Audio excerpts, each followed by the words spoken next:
Chapter 181 Phantom. What happened to me? Thales felt as though he was levitating in the sky. His mind was incredibly relaxed. He asked flatly, "Where am I?" "Listen to me," Asda's voice echoed from the glowing silhouette. "I am unsure how to explain your current condition. From what I know, you are merely a contactor who knows little to nothing about mystic power or your name of origin, let alone becoming a mystic. I can sense that you are not a mystic, you are not one of us, yet, you are indeed, knocking on the door. Like a clumsy newborn who was lifted 10,000 meters from the ground, you are in imminent danger." The air mystic's voice trembled slightly. Danger. Thales did not know how he managed to speak, but he did anyway. "What do you mean, knocking on the door?" A hint of anxiety appeared in Asda's voice. After passing through the first threshold, the mystic in question shall exit his or her physical body and shift into his or her basic form. Taurus called this transformation, knocking on the door. A mystic who has knocked on the door will connect to other mystics psychically. It's akin to pounding on their doors. In other words, a door knocker is like a lit torch in the dark. Since then, he or she will be watched by the other mystics. Parties with malicious intent can identify your exact location. A dull sound echoed. Thales almost thought it came from within his mind. Its sharp, ear-splitting echo lingered, causing him to feel incredibly restless and uneasy. He had an eerie premonition of imminent danger. Thud. Another dull thump, like a slow heartbeat. The sound carried tremendous weight and shook his heart. At that very second, Thales sensed the presence of a strange entity in the void. A wave of panic washed over him. He was not the only person who felt that way. "They're here." Asda's voice became agitated. "Go, I don't have much time to explain. Return to your physical form now." Thales gathered some of his hazy thoughts, trying hard to think. Right, no matter who they are, they definitely have no good intentions.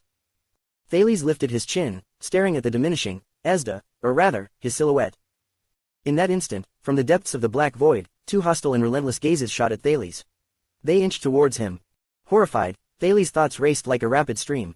"I need to leave now. I must go, but where should I go?" "Think about who you are, think about your next move, think about the incident before you knocked on the door," said the glowing figure anxiously. "Do not wallow in the comfort of your current condition and lose yourself in the process." "Who am I? Is that important?" Thales thought. Thales, a clear voice came to him from nowhere, filled with fear, youthful, yet quivering. He felt his mind jolt. Suddenly, the darkness that enveloped the boy dispersed. Asda's silhouette vanished before him. The visions he had stored in his memory, the ocean and the desert, the people and the beasts, were slowly receding, like a backdrop in a theater that came down abruptly, revealing the blank wall behind it. Visions of snowflakes, corpses, and streets that fell into ruin flashed by. Followed by the grand, majestic heroic spirit palace, halfway on the mountain that overlooked Dragon Cloud City. Followed by the blood hydra, and at last, the interior of a giant tentacle made of human flesh. "Where am I, now?" he thought in a haze of perplexity. Ellipsis. In the scarlet interior of the gigantic tentacle made of mangled corpses and minced flesh, little rascal knelt, wailing, gazing at the boy who was hung and impaled. The blood mystic, Giza Streelman, stared coldly at the girl, who wept on the ground made of flesh. You've killed him." Little rascal's cheeks were streaked with tears. She gazed at Thales tearfully. Giza frowned. The blood-red veins on her face faded. Little rascal seemed to think that Thales was very much dead. She sobbed, reached out a hand for his gruesome corpse. Tears streamed down her cheeks. "I'm sorry." Little rascal bit her lips, weeping. Giza watched little rascal. The coldness in her eyes melted into tenderness. Child. Giza, who was pasted on the flesh wall, comforted her like a girl whose candy was snatched from her hands. "Don't be sad. It's not his fault, and not yours, either." Giza closed her eyes in a wave of desolation. Two tentacles reached out from the flesh wall behind her. "It's ours." The tentacles slithered towards little rascal. "Go, little lady," Giza said sadly, "stay alive, forget about what happened today. Cherish your identity as a human." Hiss. Almost immediately, the terrified and distressed little girl was hauled by the tentacles into a deeper layer of the flesh wall, and she eventually vanished. But a second later, the blood mystic opened her eyes abruptly, and let out a scream. She turned to look at Thales' corpse, which hung midair. "Why?" Giza turned around slowly with a puzzled look. "This is impossible." She watched Thales open his eyes, his body impaled by numerous tentacles.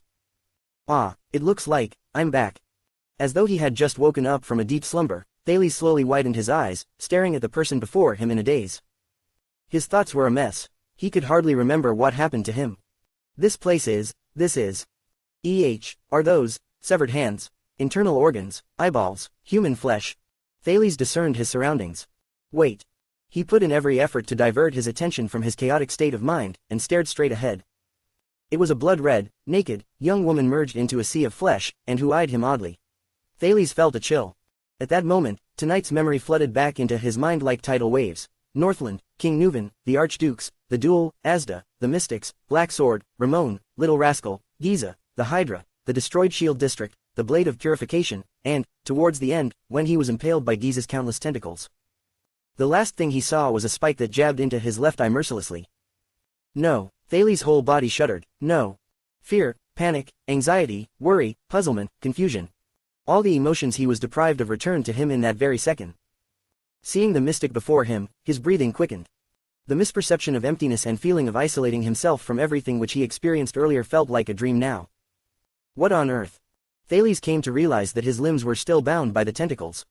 What scared him more were the numerous spikes lodged in his body and through his torso, with one in his left eye, one through his throat, and another through his heart. There were more nailed into every inch of his skin, making him look like a hedgehog suspended in the air. Thales gasped, his heart was filled with terror. He felt exceptionally nervous about the spike in his head, the one that jabbed into his left eye socket and out the back of his skull. But, Thales noticed something peculiar, the places where he was pierced did not bleed. No pain, no irritation, what's going on? In his panic, he could feel the tentacles and spikes pierced through his entire body. What's happened to me? Did I become a ghost when I died? It was Giza's reaction that answered his suspicions. Why are you? Giza stared, wide-eyed, at the prince, her voice filled with confusion and astonishment. Why are you not dead yet? Hearing this, Thales was startled. Why, am I not dead? He stared at Giza nervously, then looked down at the spikes that pierced through his own body. I'm not dead. Giza's face darkened, the blood-red patches on her cheeks trembled aggressively. Then we shall go through it again. Wait, Thales panicked, his heart was pounding violently. The mystic ignored him. A second later, the spike on the tip of the tentacle that stabbed into Thales' left eye suddenly pulled back, made a sharp turn, and broke out through the top of his skull. Sensing the movement of the tentacle, Thales shuddered abruptly. He stayed still. Wait a minute, I felt nothing at all. Thales was alarmed, then sighed slowly with relief. I'm fine. He felt as though it was not him who got pierced by the spikes. Impossible. The blood-red patches on Giza's body grew and stretched. She narrowed her eyes and an uncharacteristically intense look appeared on her face. Your whole body is skewered. Why do you look unharmed? You can't even feel the pain. Thales was about to answer that he had no idea what was going on when Giza's expression turned grim. She seemed to have noticed something. With a grimace, Giza raised a finger. Immediately, all the spiked tentacles that impaled Thales began to writhe. Thales felt his scalp crawl, watching the squirming tentacles on his body. This, oh God! Hiss. The familiar hisses of flesh sounded from these murder weapons. Several tentacles began to wriggle to other parts of his chest, skewering and slicing his upper torso, slashing and impaling his skull and brain. It felt as if someone was carving him up with knives. Nevertheless, Thales did not move a muscle. He just stared at Giza blankly. His gaze then traveled between the tentacles, as though he was not being butchered right at that moment. The slashes and stabs went on for 10 seconds until Giza stopped and all tentacles and spikes slowed down as well. How can this be? Shocked, the mystic shook her head. The attacks don't work on you. Thales was panting, unable to answer. His mind was a mush of panic and terror. Slosh. The tentacles and spikes retracted from Thales. There was no wound or blood on him, even his clothes remained intact. As it looked now, Thales was merely a wraith-like shadow with colors. The boy was astonished. This is a physics-defying situation. But, my arms and legs, they are still bound, aren't they? Ignorant about his current condition, he gaped, unable to respond. He vaguely felt a sensation similar to the one he experienced back in the void dimension. Thales suspected that no matter how fearsome Giza's spikes were, when she ordered the tentacles to attack him, all her attacks seemed to miss. All of a sudden, Giza's expression changed drastically. As though thinking of something, she gnashed her teeth, which was very uncharacteristic of her, and raised her chin up. Zarkle, she bellowed. Zarkle Tutor, show yourself, you despicable meddler. The mystic whipped around, glancing at her surroundings. Her voice burned with fury. Was it you, you wretched old man? It was you, wasn't it? Her voice echoed in a sea of flesh and blood.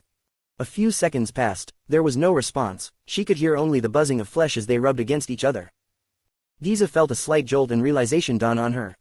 The mystic turned around to face Thales. Her eyes glimmered with a cryptic, peculiar emotion. No, it wasn't Zarkle, Giza mumbled, her eyes wide with bewilderment. It was, you. Giza extended a tentacle, it pierced through Thales' torso. When she drew back, the spot where Thales was stabbed seemed unharmed, as though he was a phantom. Giza refused to believe that. Another tentacle of hers shot up.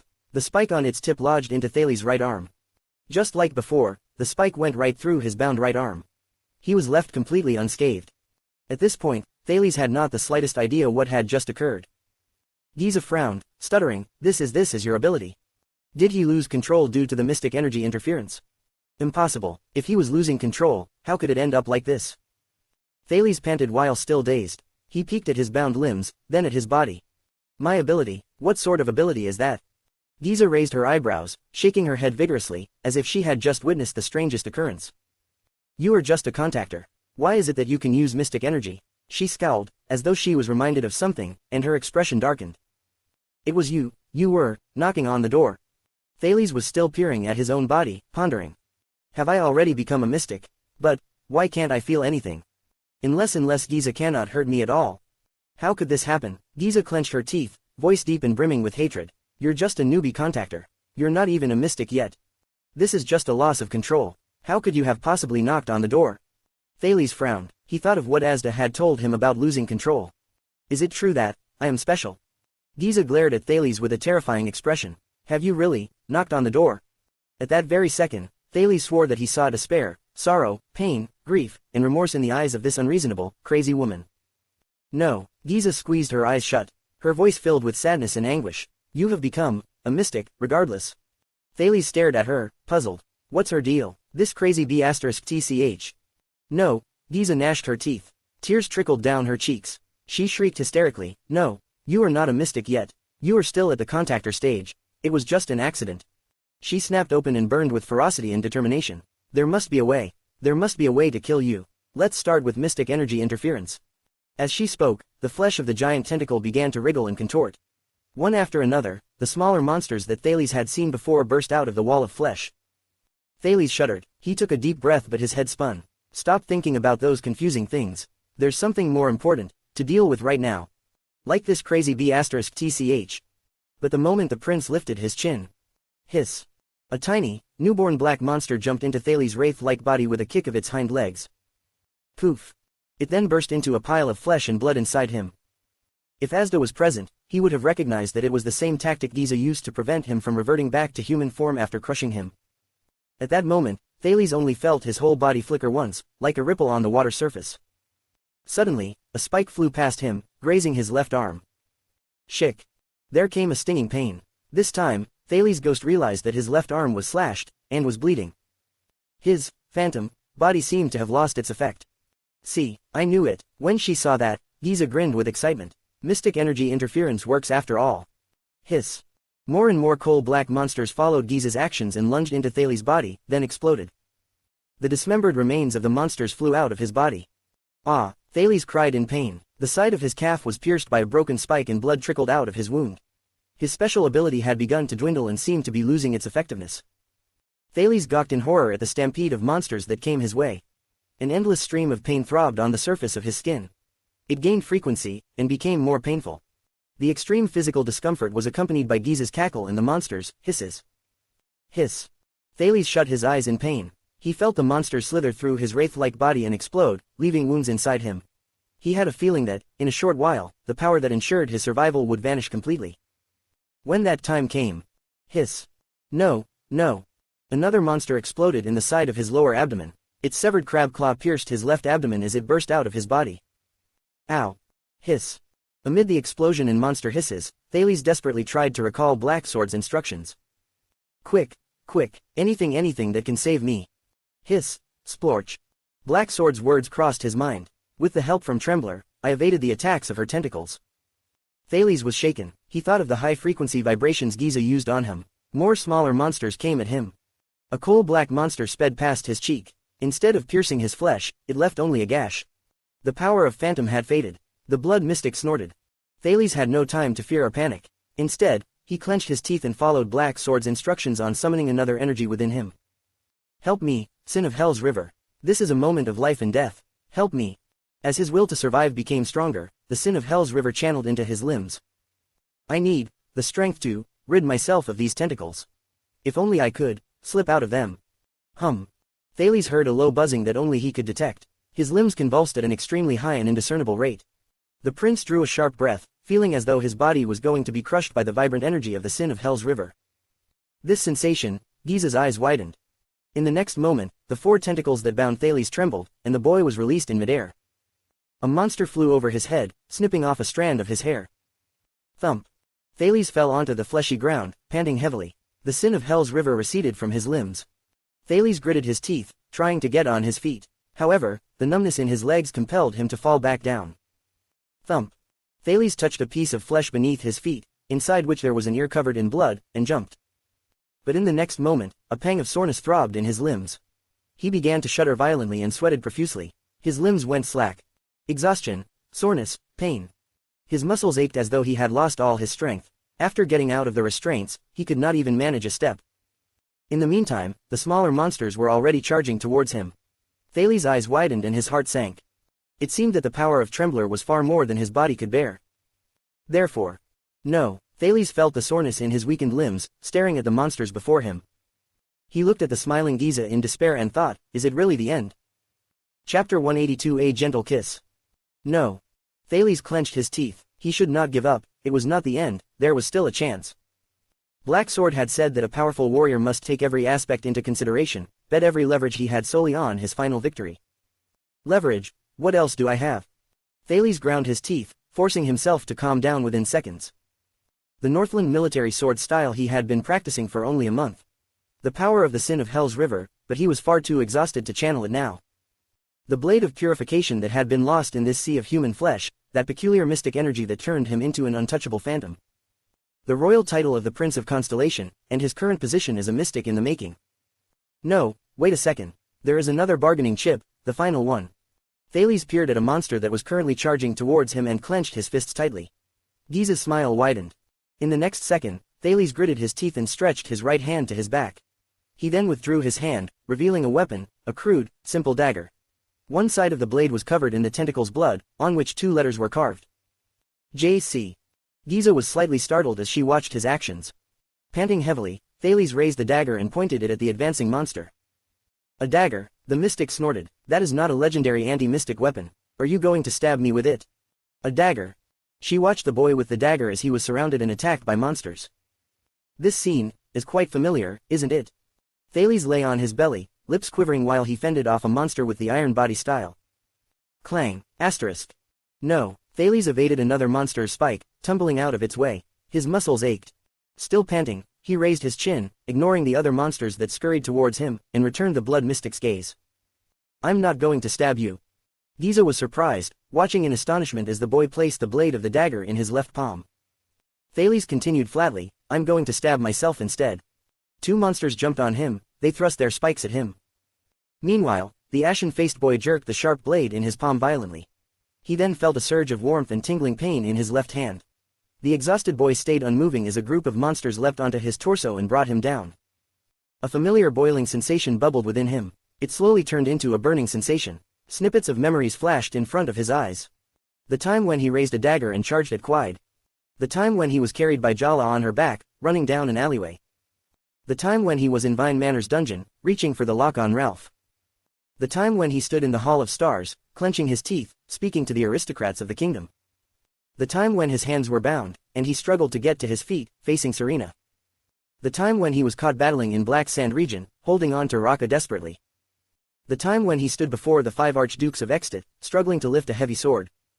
The time when he spoke up as Asda and Black Sword stared at him with aggressive looks on their faces. It is just another game. A familiar and gentle voice echoed in his ears. The searing heat intensified. He needed to win. He needed to end this. He needed the best strategy. He needed to. Giza narrowed her eyes, watching the little monsters pile onto Thales and bury him completely. Hiss. She was content. She knew her lovely creations would tear the boy apart mercilessly. But at that moment, the blood mystic's whole body shuddered, as if she had sensed something peculiar. What? A red beam of light spilled out of the monster heap, from where the boy was buried underneath, followed by a second, third, and fourth one. The light illuminated the fleshy cavity. Giza stared at this sight in surprise. Until the monsters shuddered in unison. Ashes slipped out of the monster pile, and more followed. Most of the black monsters collapsed powerlessly, wilted, melted, blackened, and turned into ash. Eventually, most of the black monsters disappeared without a trace, and the remaining few, barely alive, escaped and hid. The blood mystic glared in disbelief at the boy who rose from the mass of flesh and ash. How did you? Thales knelt on the ground, panting, his right hand on his knee. He clenched his teeth so hard he nearly crushed them. The blade of purification, the strange, red smallsword he had lost earlier, reappeared in his trembling left hand. The bright red blade emitted a blinding glow. It's your power again, isn't it? Wearing a conflicted expression, Giza glared at Thales' left hand so intensely she could burn a hole through it. No, you are going down a dark path. Thales frowned. Dark path? Mystic energy is not a gift or blessing, she said. Her eyes were brimming with anger and hatred. It's a curse and a misfortune. Thales was on all fours, listening to her, tightening his grip on the blade of purification which had just magically appeared in his hand. He spat. Enough, the prince roared in frustration. Giza stopped talking, looking at him in surprise. You stubborn maniac. Thales struggled to stand up. Listen up. He took a step forward, hacking at a tentacle and reducing it to ash while it tried to stop him. He felt terrible. His footsteps felt oddly weightless. In spite of that, he gritted his teeth and advanced. Asda wants to force me to become a mystic, whereas you want to stop me from becoming one. Go to hell. Thales panted heavily. Go to hell, the whole lot of you. The blood mystic watched him silently. I have been doing one thing, and one thing only, since the day I arrived in this world. Thales exhaled, brandished his sword, stabbed a monster that tried to attack his left leg twice in its torso and watched it turn into dust. Struggling to survive, that's it. He took another step forward with great effort. Whether it's as a child beggar, or a prince. Giza narrowed her eyes with a complex and profound look. I dislike this world. I want to be able to choose what kind of life I want to live. Thales inhaled a mouthful of foul, putrid air, and said with a cracked voice. To become who I want to be, I refuse to be pushed around, to be forced, to be coaxed into doing anything for anyone. I struggle for only that. Thales walked on until he was in front of Giza, his eyes were firm and unrelenting. That is me, Thales Jadastar. The blood mystic glared at him wordlessly. But in the next moment, he sensed a strange, drastic change. Boom, asterisk. Like a fierce current, it surged up within Thales. In an instant, Thales felt lacerations on his hand, in which the blade of purification was held. It felt as though someone was cutting his palm. Thales looked down at the sword. Its red glow was getting brighter. What's happening? The next second, the sharp pain heightened to an intense spasm and began to spread. Arg. Thales could not bear it any longer. His face scrunched up and he shrieked in agony. The blade of purification is rejecting him. The throbbing pain surged from his arm to his torso, forcing Thales down onto his knees. Shit. The pain intensified, as though the weapon was threatening to destroy him. He suddenly remembered that the legendary anti-mystic equipment was, very much, the enemy of mystics. Tormented by intense pain, Thales trembled, attempting to throw the blade of purification out of his hand, but it was all in vain, as though the weapon had been glued to his skin. While regretting his life decisions, he thought back on Serena's words. He also recalled, while he was on Uraka's back, every time the motionless bow was activated, it also brought him a pricking sensation. Nevertheless, that kind of pain could not be compared to searing spasms like this. Giza cackled. You are a little too naive, after all. Thales gaped at the blood mystic in disbelief. She said softly, to defeat me, you needed the anti-mystic equipment, right? You did succeed with the help of your undeveloped mystic energy. Giza sighed, but did you also forget that, you are halfway to becoming a mystic? Ah, Thales screeched. Panic ensued once more. Giza, she saw this coming. He recalled what Giza had said, that is not a legendary anti-mystic weapon. Are you going to stab me with it? Thales thought regretfully, so, at that time, she was implying that she was well prepared for my counterattack, and even limited my options to the blade of purification. He, the blood mystic chuckled, shaking her head. See, this is one of the disadvantages of being a mystic. Succumbing to such a crude and harmless-looking thing. Even though you're not a real mystic yet, you have used your power. That alone is enough to allow the anti-mystic weapon to detect you. If you have indeed become a mystic, Giza watched the screaming boy, a sorrowful expression replaced her smile. The second you touched it, you will lose your consciousness and all your power, to be sealed away for eternity. Thales had no mood to listen to her ramblings. He felt as though he was getting overwhelmed by the power that emitted from the blade. Giza sighed. Don't worry, I will help you end this pain forever. If becoming a mystic is your fate, then let me save you from it, she said flatly. As I have promised. Save me, my foot. Thales endured the violent rejection from the blade of purification. He closed his eyes. He desperately wanted to let go of it, but he could not even feel his hand as his face contorted from the extreme pain. Giza sucked in a deep breath. Another batch of tentacles, summoned by the mystic, wriggled out of the flesh wall beside Thales. She smiled sweetly at the paralyzed boy whom was being rejected by the anti-mystic weapon. The human flesh beneath Thales' feet transformed into a trap and closed in on him. The tentacles brought out their spikes, ready for the next wave of attacks. No, Thales squeezed his eyes shut, shivers racked his body. No. All of a sudden, he felt a familiar burning sensation surge from his hand. The red glow on the tip of the sword began to gather together, as if it had corporeal form, and transmitted to Thales' left hand. The boy shuddered. At that moment, he felt as though he was caressed by a hand. The touch had somehow lessened the pain.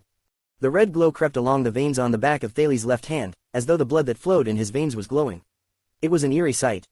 For some unknown reason, the blade of purification's warm red glow managed to soothe the searing pain of rejection from the weapon. Thales gasped. The excruciating pain was reduced to a slightly more bearable soreness. How does this even work? It can somehow relieve the negative reaction of the anti-mystic weapon towards me. Trembling, Thales grew dubious about the sword, but at least he was saved. He stood slowly and raised his head to gaze at Giza with a strange look.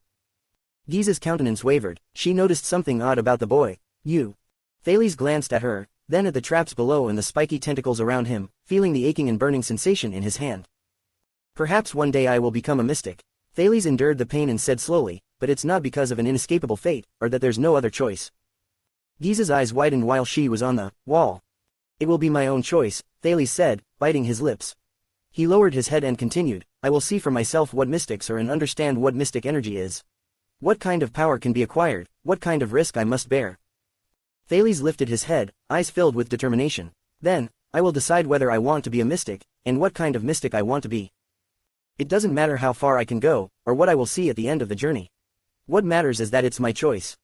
This is what I have been fighting hard for since the day I came to this world. Thales heaved a sigh. He raised the sword and swung it at the trap beneath him and the tentacles around him. Amid the ashes, the boy stood back up on his trembling feet. Giza's eyes twitched. Don't you even try. The girl flashed a grin with a cold gaze. The ground under Thales' feet shook. The relentless tremors that had made him trip and lose the sword erupted again. Thales lost his balance and nearly toppled over. He had experienced this before and was quick to respond this time. He knelt down, shoulders hunched, thrust the blade of purification into the flesh ground under him, and managed to stay on his feet. The flesh sizzled and began to melt, evaporate, blacken, and turned into ash. The ground made of human flesh twitched and contracted, as though it was groaning in pain. Giza unleashed a low, enraged growl. Lucky me, Thales thought. He tried to stand back up. What he needed to do next was... Forget it, Giza said coldly from a distance. You cannot even stand up, let alone get closer to me and seal me with that weapon. Thales furrowed his brow. But we shall see. The flesh around Thales bloated up again. The silhouettes of several monsters emerged from it.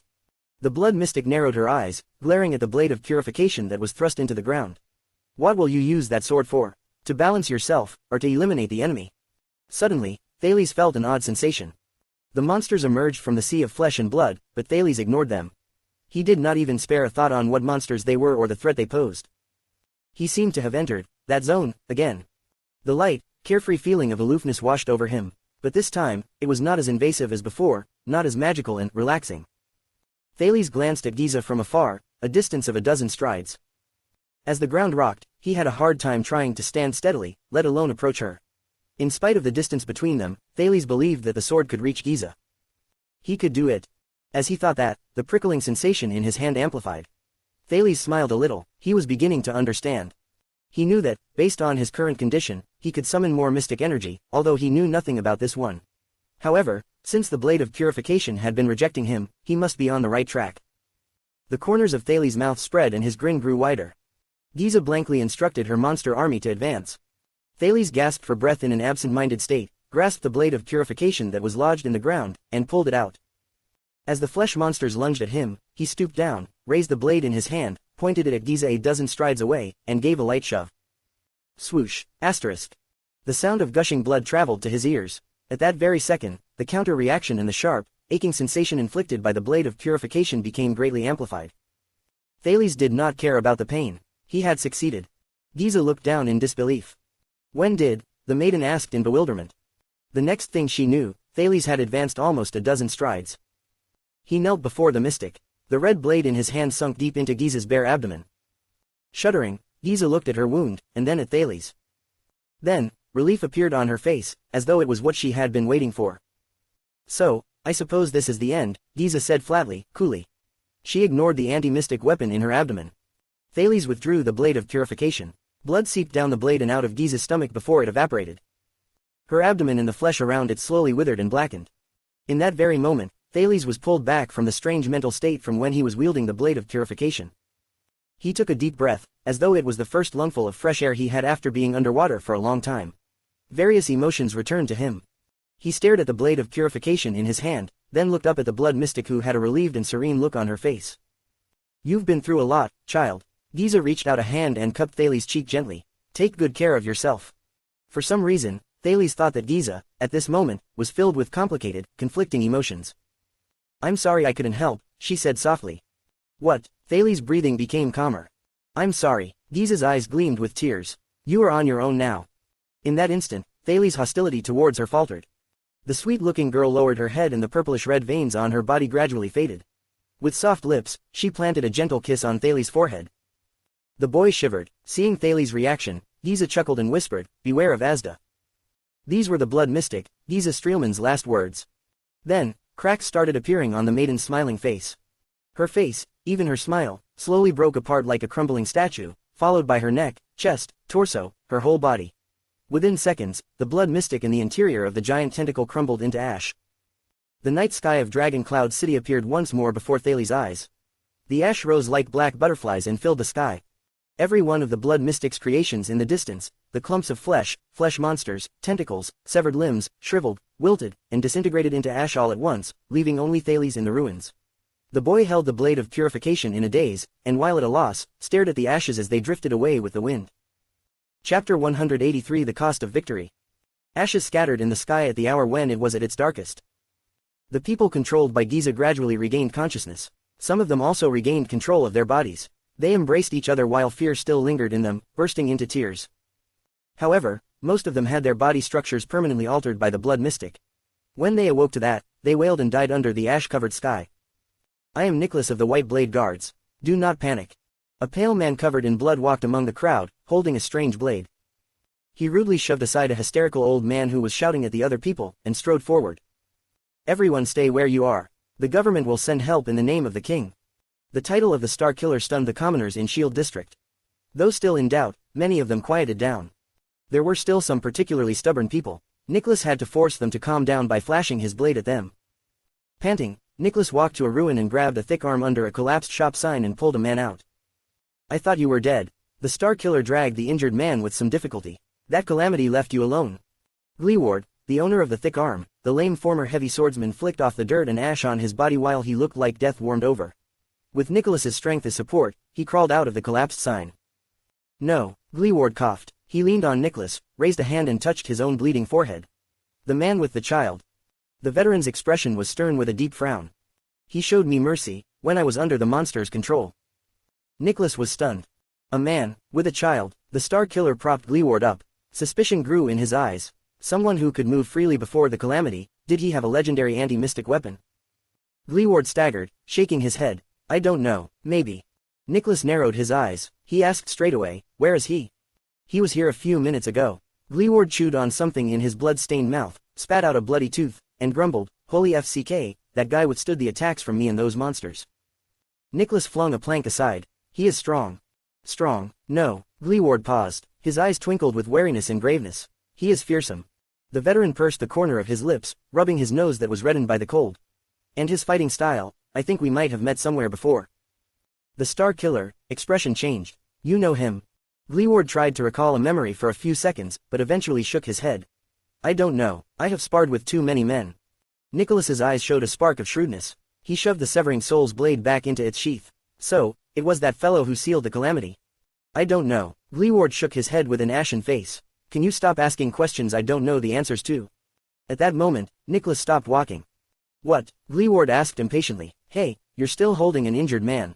Nicholas watched the ashes in the distance with a stern look. "You know, the blood calamity is uncanny."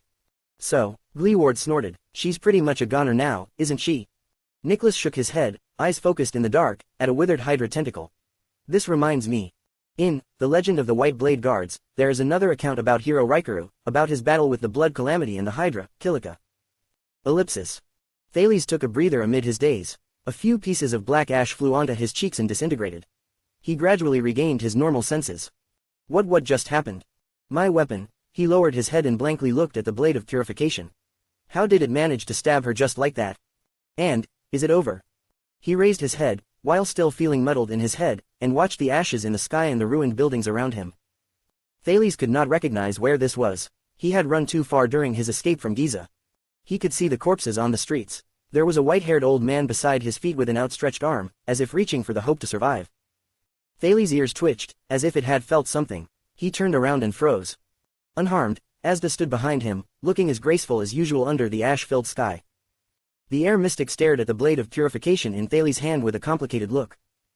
Thales took a breath, calming himself down. Can you give a heads up next time? Or send an invitation? Asda did not speak, but merely directed his gaze at him. Also, Thales said with a sigh, indicating at their surroundings with a pout, aren't you a little late? Asda raised his head, gazing at the flying ash with a strange emotion in his eyes. The mystic spoke slowly, his expression unchanging. Crawling back up from underground, needs time. Thales snorted. After experiencing the battle against Giza and heeding Black Sword's advice, he had a sudden revelation. The suppressed, suffocating fear and caution in the depths of his heart from when he faced the air mystic earlier had slowly faded away. Mystics. Compared to Giza, the person before him was just a slightly stronger opponent. Thales called Asda by his last name softly. Right, Mr. Sakern, regarding the matter about mystics, I have made up my mind. The mystic raised his eyebrows. He looked up and gazed at Asda determinedly. I am not ready. Thales met the mystic's aggressive stare. He spoke, enunciating each word, that is my answer, and my decision. Asda's handsome face was unmoving. They stared at each other in silence. After a while, the mystic closed his eyes and sighed. Thales spoke again. However, I am not going to reject you, and will not resist becoming. Under Asda's astonished gaze, Thales said casually, I just need time to learn, understand, acquire knowledge about mystics, perhaps even magic. I will need your help. Perhaps, the truth behind the bloody year as well. A mysterious blue light flashed in Asda's eyes. Besides, you certainly know your current situation. Thales turned his head to look at the dead bodies and wreckage on the street. The world does not hate mystics for no reason, even if you did this to protect me. At that moment, Thales felt suffocated by his depressing emotions. So many lives, it's all because of. He inhaled deeply, rejecting the emotions in himself, trying hard not to be reminded that the person in front of him was a ruthless killer. Thales smoothed out his thoughts and said slowly, perhaps I can help you, as a prince, as the future king of Constellation. Asda raised his chin slightly. The corners of his lips turned upwards and a strange emotion flickered in his eyes. You mean? After learning everything about you, I might be able to find a path that allows both the world and you to live without worries or conflicts. Thales subconsciously raised the blade of purification and said firmly, mystics cannot continue to live like this. In the wind of black ashes, Asda watched the tiny red sword in his hand with a wary expression. If I indeed become a mystic in the end, I will need to do this, for myself. Thales nodded. Besides, a human king with power and an army will undoubtedly be more helpful than an invincible calamity. This time, Asda's silence was significantly longer. Thales patiently awaited his reply. For a second or two, the second prince swore that he had seen an unusual string of emotions on Asda's face. Nostalgia and melancholy. Thales had only seen this look when Asda was talking about the magic tower. At last, Asda said, many people had the same idea, that mystics may coexist with other races in peace, and even help each other. Hidden in his voice was the pessimism he refused to face. Mystics, humans, even the elves, with numerous attempts and great effort. All have failed, Asda said quietly. The two individuals of different heights stood in the ruins. Thales returned the mystic's gaze with his own firm and assertive one. He took a step forward without hesitation.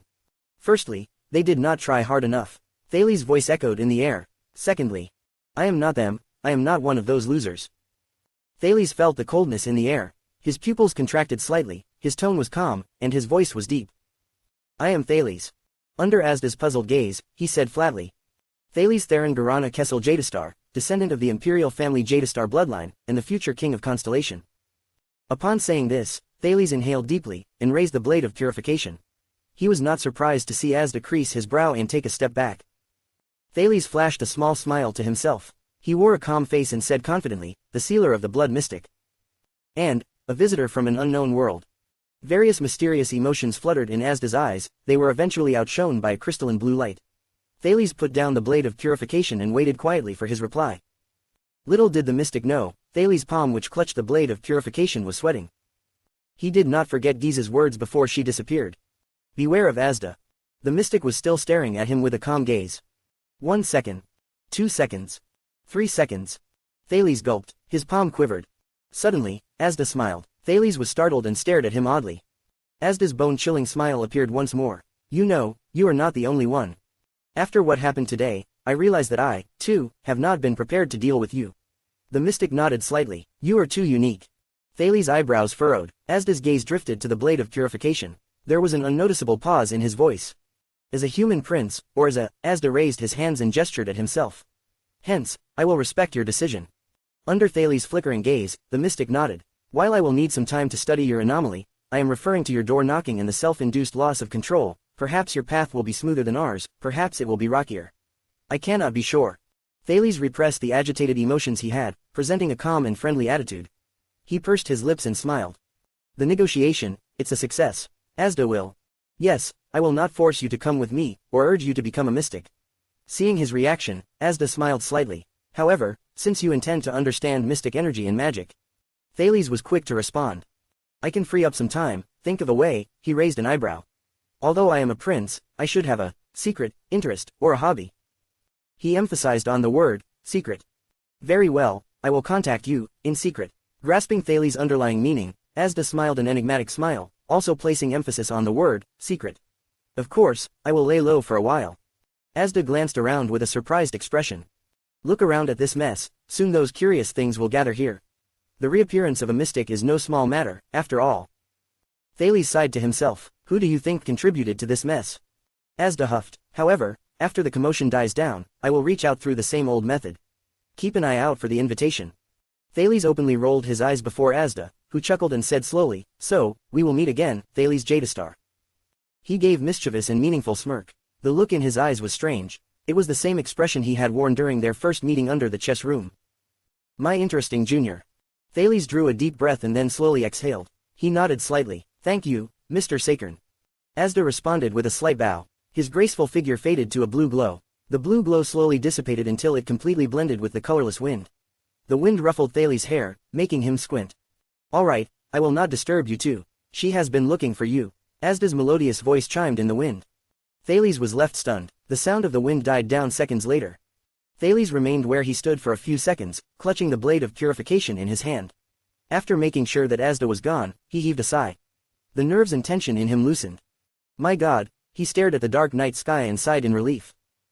Giza's expression before she disappeared, and Asda's gaze before he left still lingered in his mind. Mystics, what does your existence really mean? What does the world look like in your eyes?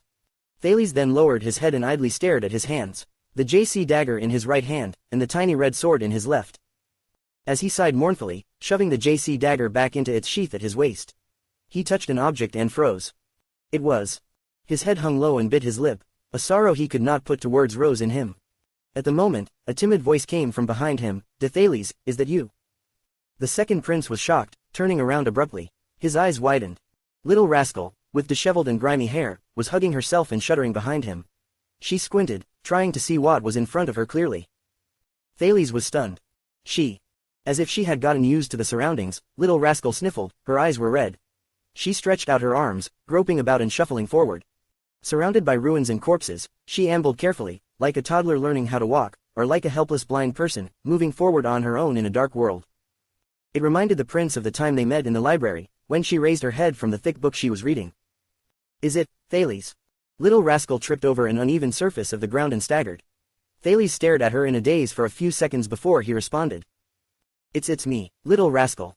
Hearing a definitive answer, little rascal inhaled deeply and pursed her lips. Tears formed in her eyes. Thales heaved a sigh, biting his lip. He strode across the debris-covered ground and rushed to the girl. He stood still a step away from her, panting, and stretched out his bloody left hand to hold little rascal's palm. Feeling a weight on her hand, little rascal shivered. She appeared terrified, but a second later, she decided to take Thales' left hand in hers. They stood in the ruins, holding each other tightly. Thales gazed at little rascal with a complex expression and tightened his fist, feeling a weight taken off him. You're fine, he asked, stuttering. Little rascal's emotional state seemed to have stabilized. Narrowing her green, very badly short-sighted eyes, she nodded in a shaky manner. Her tentacles released me. The girl stood in front of him, her lips pursed slightly. Watching the shabby girl, Thales closed his eyes and inhaled deeply. Little rascal sniffled. Her hands that held on to his arm were shivering. That. Before she could finish, Thales suddenly laughed. A second later, he stepped forward without hesitation, and pulled little rascal into his arms. Little rascal was startled, but she nonetheless leaned on Thales' shoulder. Her tears flowed uncontrollably. Thales gritted his teeth and mumbled, good. He looked at the empty frosted street of Shield District, the corpses on the roadside, and the scattered ashes. He was hugging the only person alive. At that moment, Thales' vision became a little blurry. "It's okay," he said gently. "We're safe now." Little Rascal hugged him tightly, sniffling and soaking his shoulder with tears. Holding the blade of purification, Thales wiped off his tears with the back of his hand. "At least King Nuven." Hearing King Nuven's name, Little Rascal stiffened. Thales evened out his breathing, smiled, and continued, "At least he will not hang me on the city gates for kidnapping a young girl." Little Rascal was a little startled, and then she laughed. Thales chuckled along with her. "Oh, wait." A moment later, Thales let go of Little Rascal. His hand reached to his waist, grabbing the unnamed object. "This is for you." Thales took it out and shoved it into Little Rascal's palm. Little Rascal was surprised, fingering the object in her hands. It was her most familiar possession. Little Rascal snuffled, raised the item in her hands, and put it on her face, tucking it behind her ears. The little girl's clear green eyes fluttered open behind the dusty cracked lenses of a pair of comical, heavy, black-framed glasses. The girl stared dumbly at Thales, at this boy who was covered in blood and dirt, whose hair was ruffled, and whose forehead had a red lump on it. A few seconds passed, then, the two children with grimy faces began laughing at each other. At this moment, Little Rascal's expression changed. Are you all right?" she asked, frightened. Thales raised an eyebrow. "Huh." In the next second, Little Rascal's eyes widened with an alarmed expression. Thales furrowed his brow. He soon noticed something unusual. He lowered his head with a pale face. A droplet of blood was on the ground, then a second drop, and a third. Thales trembled suddenly. He stretched out a hand and touched his nose. His hand was soaked through. Thales' expression froze. What is wrong with me?" Clank. The blade of purification slipped out of his hand, fell, and was clattered on the ground. Under Little Rascal's shocked gaze, Thales stumbled backwards, subconsciously pressing on the left side of his chest. The prince's hands shivered uncontrollably. He stared at Little Rascal with wide eyes, as though he had seen the most horrifying sight in his life. At that moment, Little Rascal thought of Alex's face before she died. She covered her mouth and whimpered. "No, it can't be." Thales collapsed as she screamed. Little Rascal panicked. She quickly extended her arms and helped him lay down. Thales let out a miserable and restrained moan. A heart-wrenching pain pulsed inside him, as if it wanted to rip his soul apart. No. The pain that he felt when he was being hit by a mystic gun during a psionic assassin's attempt on his life, the pain that swore to tear through every inch of him, the price of using mystic energy. It happened again, is it, the price of victory? In great pain and on the verge of losing consciousness, Thales heard a solid, blood-curdling crack from within himself, as if his body was slowly crumbling. Thales spasmed and unleashed an agonizing scream. Meanwhile, Little Rascal could only hold him in her arms, also screaming and shivering. Chapter 184 The Paradoxical Assassin. Amid extreme pain and confusion, Thales seemingly felt something. He felt himself crumbling. The cracking sounds in his body grew clearer and clearer. Thales was in so much pain he could not utter a single word. He could only keep his eyes tightly closed. He vaguely felt Little Rascal's arm holding his head. Her tears dripped onto his face. Mixed with the blood from his nosebleed, it seeped into his mouth, which hung open in pain. It had a slight metallic, salty taste. He wanted to open his mouth to comfort her. But wave after wave of severe pain came ceaselessly from his head, chest, heart, abdomen, thighs and more. Thales trembled in pain. He was dripping in cold sweat as he was on the verge of losing all consciousness. Asda's words rang in his ear. "You will not utilize mystic energy anymore. I don't want you to turn into a corpse before you become a mystic." The words of Black Sword echoed in his mind as well. "Using the legendary anti-mystic equipment too much will create a huge burden on the body, it'll be dangerous for you. Mystic energy, lose control. Legendary anti-mystic equipment. These two very fatal things occurred on me at the same time, And this time, there seemed to be no signs of me getting better. On top of that, there's no doctor the likes of Ramon beside me. It looks like." Amid his pain, Thales thought to himself as his life gradually ebbed away. "I've done something out of the ordinary. So, is this how it ends?" As the pain grew, his moans grew louder too. His head broke out in cold sweat. Groaning constantly, his consciousness became more and more indistinct as his limbs spasmed involuntarily. Little Rascal's tears streamed down even more urgently. His vision was getting darker. He even started to hear a buzzing in his ears and he could not make out his own screams anymore. That was until Thales faintly heard Little Rascal cry out in alarm. He then vaguely felt someone lift him up. A strong pressure came from several spots on his chest.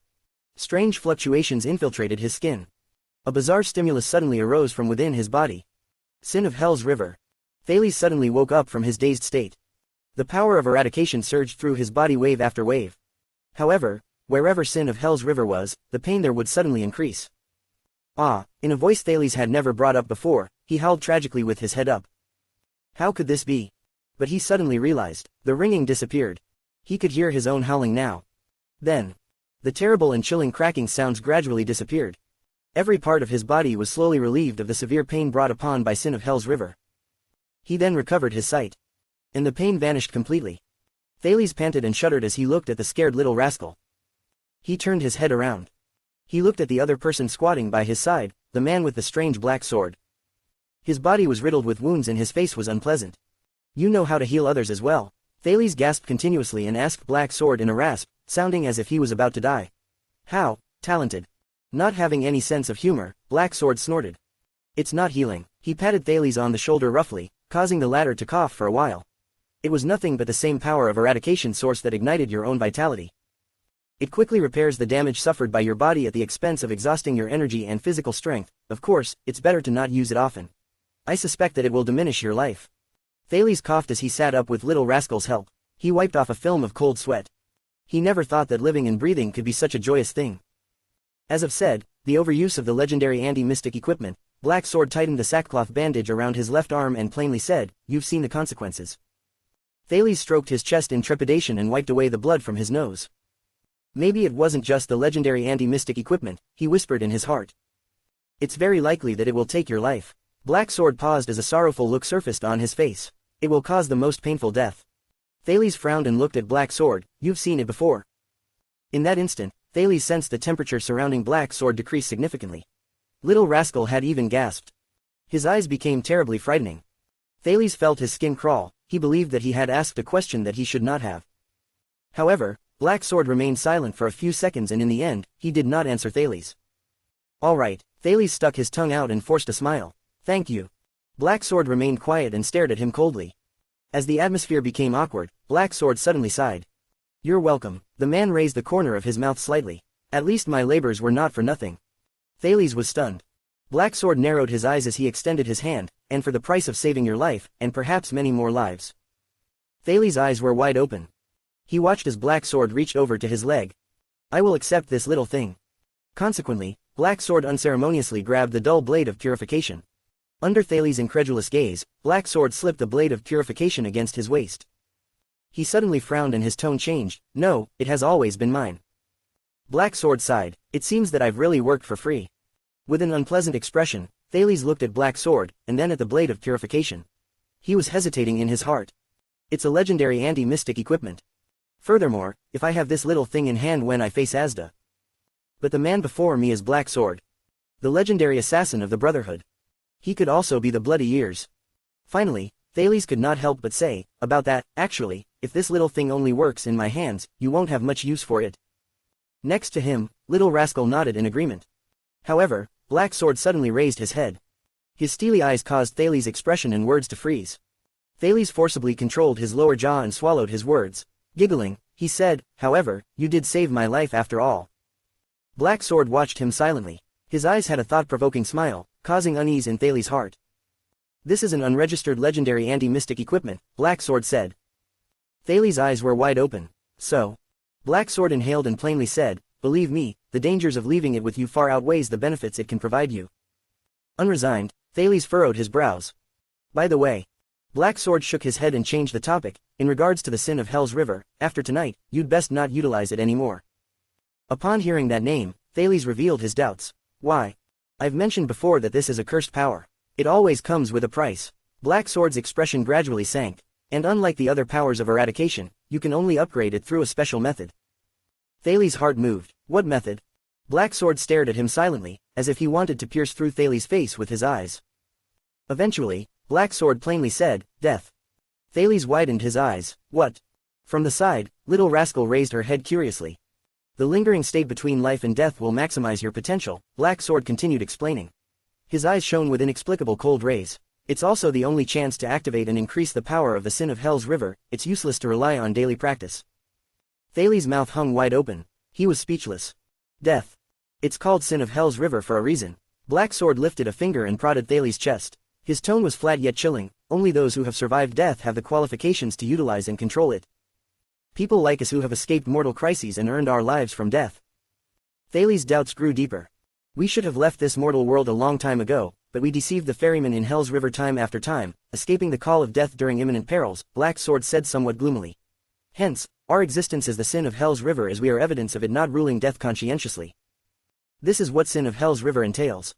Thales was slightly stunned, as though he had just recalled something. Hell's River. These were stories and legends from the age of the Empire. The bright god church, which had momentarily flourished during that time, spread them across the world, Little Rascal said from the side, full of interest. Hell's River is the opposite of the sun. It rules death. Black Sword furrowed his brows a little. Little Rascal grew excited as she spoke and her eyes glimmered. In contrast to the sun that hangs high in the sky and brings vitality to all living things, Hell's River flows eternally in the unfathomable depths of the ground.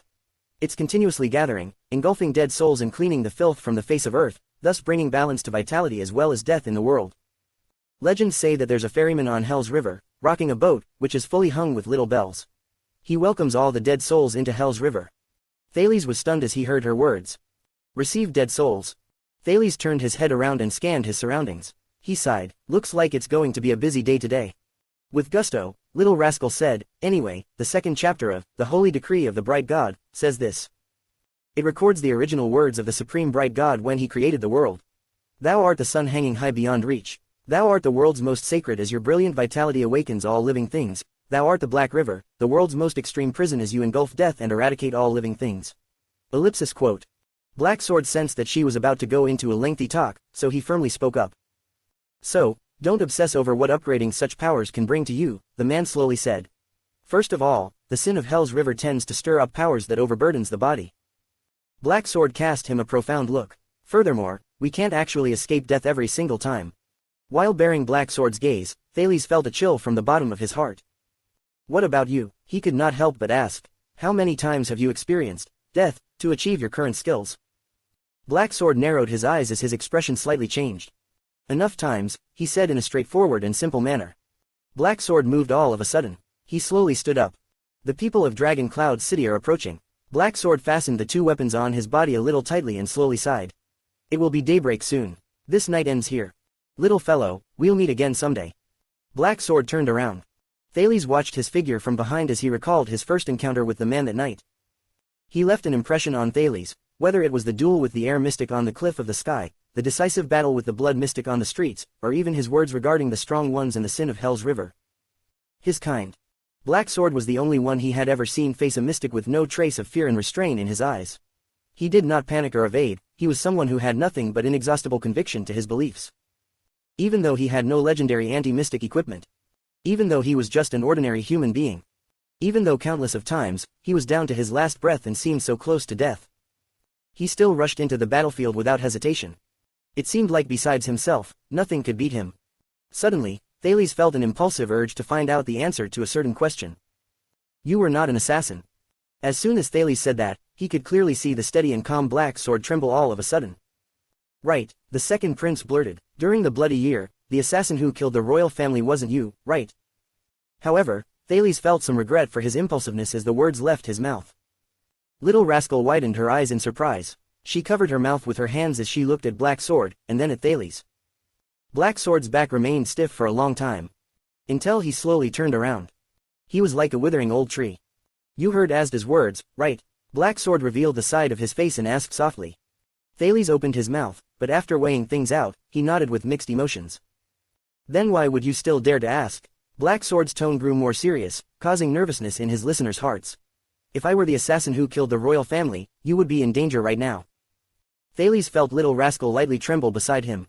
So, you are indeed not an assassin, right? Thales asked cautiously. Black Sword remained silent for 3 seconds before he asked, why would you think so? Thales swallowed a lump in his throat as he adjusted his breathing. It's rumored that you're a vicious, merciless, unprincipled and terrifying swordsman, the infamous leader of Black Street Brotherhood. He scrutinized Black Sword's expression, but what I've seen has not been as such. You seemed cool, ruthless, utilitarian and unscrupulous. Black Sword did not move an inch. Thales sighed and continued. But on the cliff of the sky, you did not forget to save my life in the end, although you used me to impede Asda. When we were being chased by him, you allowed Ramon and I to leave first while you stayed behind and covered our backs. When Asda caught Little Rascal and threatened me, you did not hesitate to come forward. When I was swept away by a tentacle, you rescued me regardless of your personal safety. Upon receiving the Blade of Purification, you told me that we had a responsibility to eradicate the mystic on behalf of the ruined city and sacrificed lives. Even when you knew that our actions of sealing the mystic could come at the expense of your own life. You did not hesitate on going forward. Furthermore, when I agreed, you said in a tone of approval, you are indeed a Jadastar. Thales paused and looked at Black Sword's face. Under the fading moonlight, the man with 2 swords on his waist seemed desolate and sad. This gave Thales a lot of confidence to go on. Everything tells me that you're not the man you portray yourself to be. And you're nothing like the people's rumors described, Thales said as he bolstered his courage. At least, you're a good person in the eyes of the people of this city. I've met people the likes of you. Thales' words turned grave. A heroic lady brandishing 2 blades, wearing skin-tight clothing and a pair of goggles flashed before his eyes. She also stood by her principles in the filthiest of environments. Someone like you. He took a deep breath and looked at Black Sword's back. Would you really be an assassin, and kill the Jadastar royal family? Disrupt all of Constellation's peace to the extent of causing it instability and unbearable chaos, even to the point of dragging millions of people into the quagmire of war and the abyss of chaos after that? Thales gritted his teeth and firmly spoke. Or, do you have any inescapable hardships you cannot speak of? Black Sword did not say a word. Little Rascal did not dare to even exhale. Thales watched him silently. After an unknown amount of time, Black Sword took a deep breath and exhaled evenly. He then abruptly turned around. Thales and Little Rascal jumped in surprise. You don't know me, little fellow. Black Sword's expression was incomparably terrifying at this moment. His eyes were laced with a chilling grimness. And don't you dare jump to conclusions about my past. Don't even think for a moment that you are in control of the whole situation. The next moment, the gloomy-looking Black Sword moved his right hand. Thales was startled. In an instant, he felt a chill around his throat. Little Rascal screamed out loud. Thales looked at him in a daze. Black Sword raised his right arm and his hand is directed at me. And that weird black sword was already positioned across Thales' neck. The tip of the sword was only an inch away from his skin. A gust of wind stirred up by the blade grazed his neck. How do you know that I won't turn on you? Black Sword said indifferently. His expression was like a 10,000-year-old glacier, heavy, ice-cold and not dissolvable. Thales was so shocked he could not speak. The chills from the tip of the sword caused him to tremble a little. Black Sword raised his sword with a ferocious expression in his eyes. There was a coldness in his tone. Listen well, Thales Jadastar, the pitiful and lamentable prince of Constellation. Thales felt chills on his skin. He felt very regretful in his heart. 12 years ago, on that day, Black Sword's tone was gloomy. His eyes were fierce, like a beast who picked its prey before devouring them. He fiercely said, it was indeed me. I was the one who personally used a sword. And pierced Midir Jadastar, your former crown prince. The man looked sinister. The tip of the blade turned slightly. And it was all voluntary. I never regretted it. Thales stared blankly at the assassin's expression. His brain was in a mess. In the next moment, Black Sword instantly retracted his sword. He turned around and disappeared before both of their eyes. Little Rascal felt her legs weaken and she knelt by Thales' side. She trembled while she held on to him tightly. It's all right, don't be afraid. Thales touched his throat in trepidation. He's already gone. Black Sword was gone, but countless questions remained on his mind. Black Sword's identity. Black Sword's behavior. Black Sword's attitude. An assassin who once had his hands dyed with the blood of the Jadastars, the ruthless leader of a gang. As he recalled the corrupted Black Street Brotherhood, the countless children who died from persecution in the past 4 years, Quide, Rick and Morris, Thales could not help but clench his fists. Black Sword. He's their leader. But this man has another side that doesn't fit with his identity. Knowing my identity, he still rescued and protected me regardless of his personal safety. In the face of the crisis in Dragon Cloud City and the horrors of the mystic, he did not hesitate to move forward. How can there be such a paradoxical human in this world? Thales watched Black Sword's figure in the distance. At that instant, he suddenly found the ordinary man's figure so lonely and desolate. Filled with an indescribable sorrow, Thales heaved a sigh and felt even more confused. He sat for a whole few minutes at the same place until he felt like he had recovered. After that, he and Little Rascal helped each other up again. With a lot on their minds, they followed the relatively intact road and walked towards the street. At this very moment, boom, asterisk. A huge vibration came from underground. It knocked both Thales and Little Rascal down. With great difficulty, Thales stabilized his body. Before he had time to be astonished, he and Little Rascal fell to the ground again. Rumble, asterisk. A giant, bloody tentacle broke through the ground next to them. Then, a second, and a third. A giant monster with an indistinguishable head and tail formed by scarlet mangled limbs emerged from the ground. It extended dozens of giant tentacles, one of which violently struck everything in its path. Bang! Asterisk.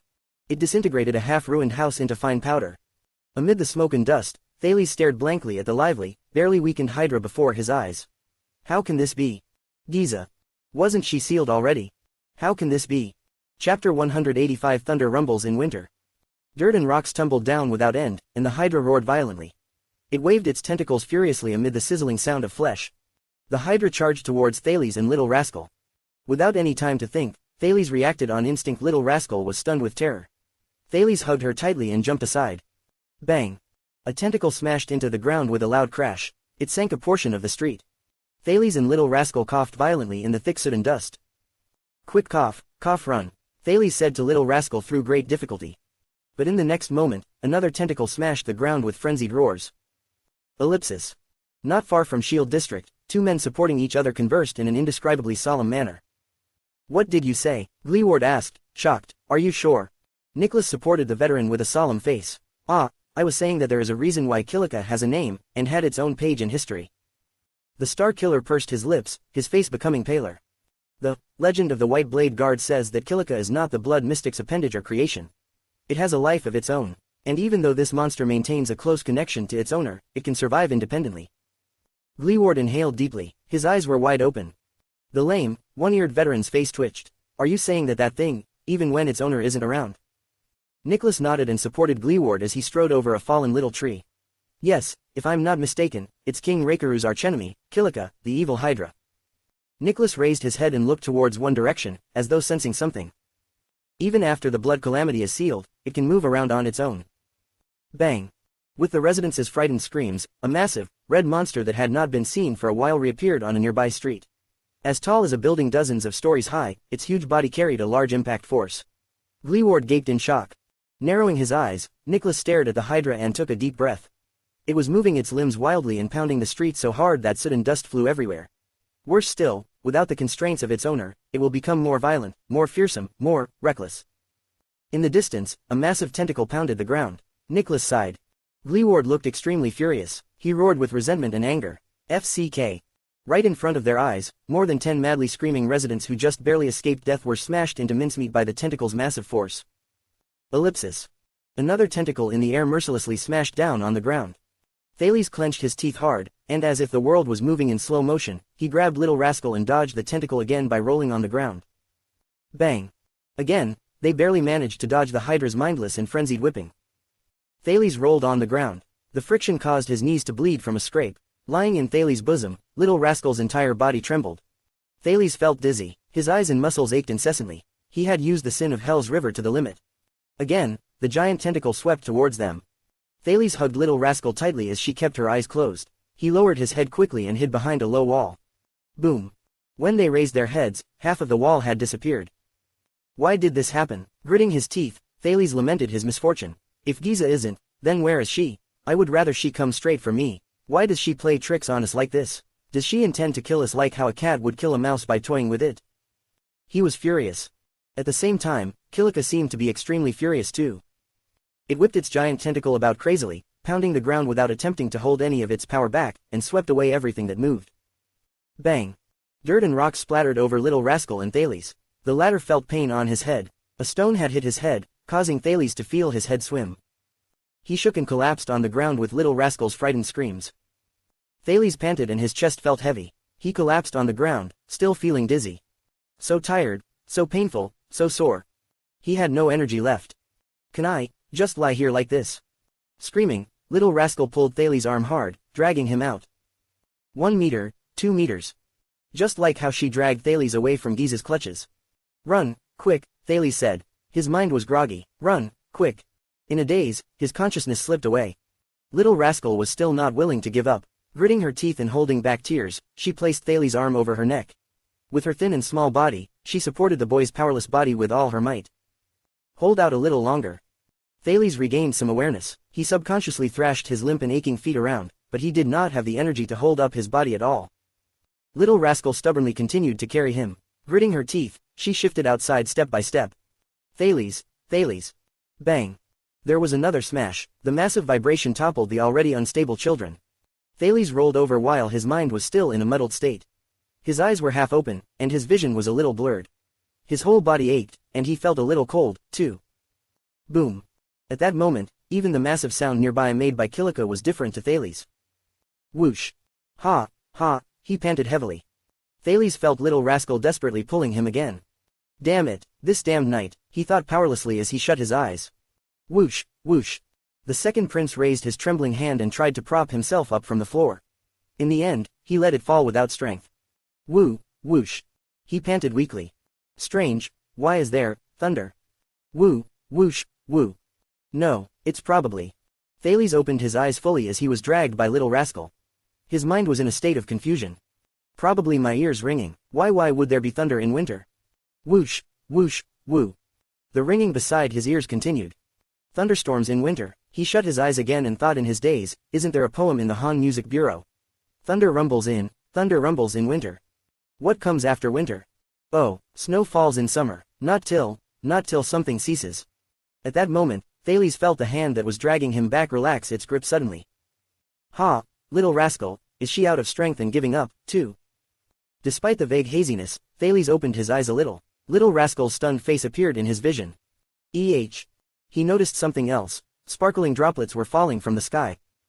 Is it raining? No. Thales blinked his out-of-focus eyes. This is... His pupils suddenly narrowed. Rain that sparkles slightly with a dark green light. No, it's not rain. Once he was certain of what he was seeing, Thales giggled while his mind remained groggy. It's fire. Dark green fire. The sky is raining fire. Haha, how funny. Thales blinked with a muddled mind. Raining fire. Whoosh, whoosh, whoosh. Thunder again. Haha, not just mystics, but also thunder in winter, and fire raining from the sky. Haha, such an interesting trip to Northland. When Thales almost slipped into unconsciousness, other people in the city were also staring at the abnormality in the sky in shock and panic. Flanked by white blade guards, King Nuvan was totally stupefied when he looked up at the sky. Just like the white blade guards who stood behind him. This is impossible, the king's voice trembled. At the periphery of Shield District, Cohen mercilessly knocked the Phantom Wind follower out. The latter lay limp among the ruins. On the other hand, Miranda had the prince's attendant, who drew his sword to strike back, firmly under her control. In the next moment, all three of them raised their heads. Their eyes became as wide as saucers. Oh God, oh God, oh God. Muttering continuously, Cohen was not even able to finish a sentence. He no longer cared about going after Ralph anymore. Miranda and WYA, who were engaged in a sword fight, had their eyes and mouth agape in shock. They slowly lowered their crossed blades. Am I dreaming? WYA subconsciously shook his head. While under an eave nearby, the white-clad Raphael looked as if he could not believe his eyes. He raised his hands and rubbed his eyes repeatedly. Is this a joke? After seeing everything before him clearly, he clenched his teeth and balled up his fists, in a state of disbelief. In Shield District, Nicholas furrowed his brow and shook his head while in a daze. Supported by Nicholas, Gleeward was, at first, shocked, then he trembled, unable to contain his excitement.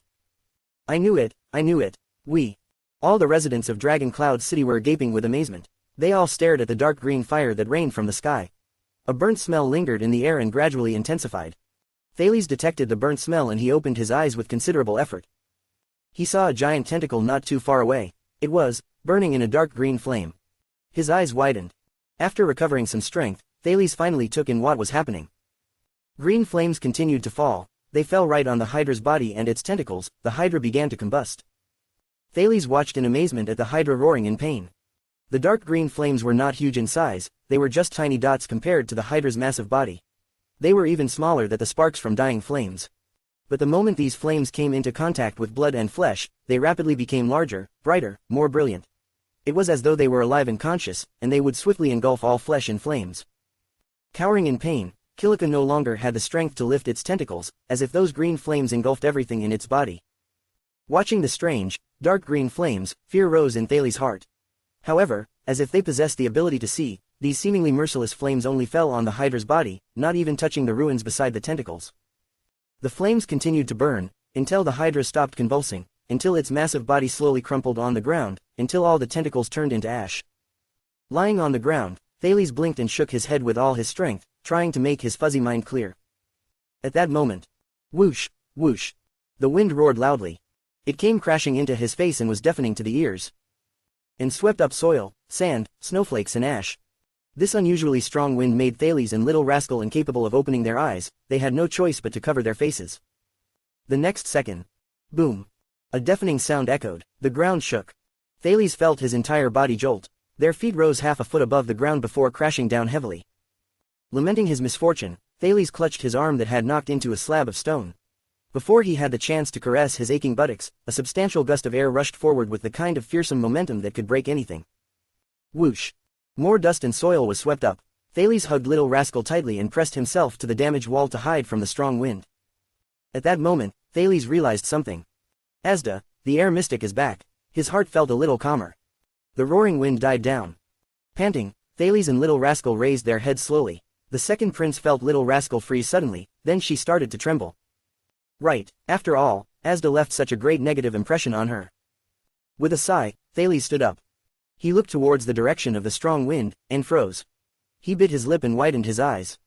Among the combusting green flames, the sky full of ashes, and the incomparably dark night, he saw a pair of bright yellow eyes, as clear as amber. The eyes stared at him without moving, exuding a type of aged serenity and wisdom. It was as if those eyes could see through the human heart. He saw the creature's dark red, simple, and sturdy appearance. The dark red portion was made up of several patches connected together. They dazzled brilliantly under the light of the green flames. He also saw the creature's erect body, and a long neck that formed a curve. At that moment, he was a little amazed. The creature seemed so elegant and dignified to him, with a natural aura of stateliness. Of course, Thales did not neglect the creature's most prominent characteristic. He shook his head violently and blinked as if his life depended on it. He then raised his hands to rub his eyes. Thales inhaled deeply and, after eliminating all other possibilities, firmly and resolutely confirmed his judgment. That's right, he said softly to himself. Thales forced his heart to calm down, which was beating even more intensely than when he faced the mystics. He tried his best to stay calm and tremble less. He then took continuous deep breaths. That's right, he repeated in his heart. Finally, Thales gulped with some effort. Staring at the creature's massive body, Thales told himself, Thales, you're not crazy. You're really not crazy. You really saw, with your own eyes. A legendary, real, gigantic, a few dozen meters tall, a living dragon. Chapter 186.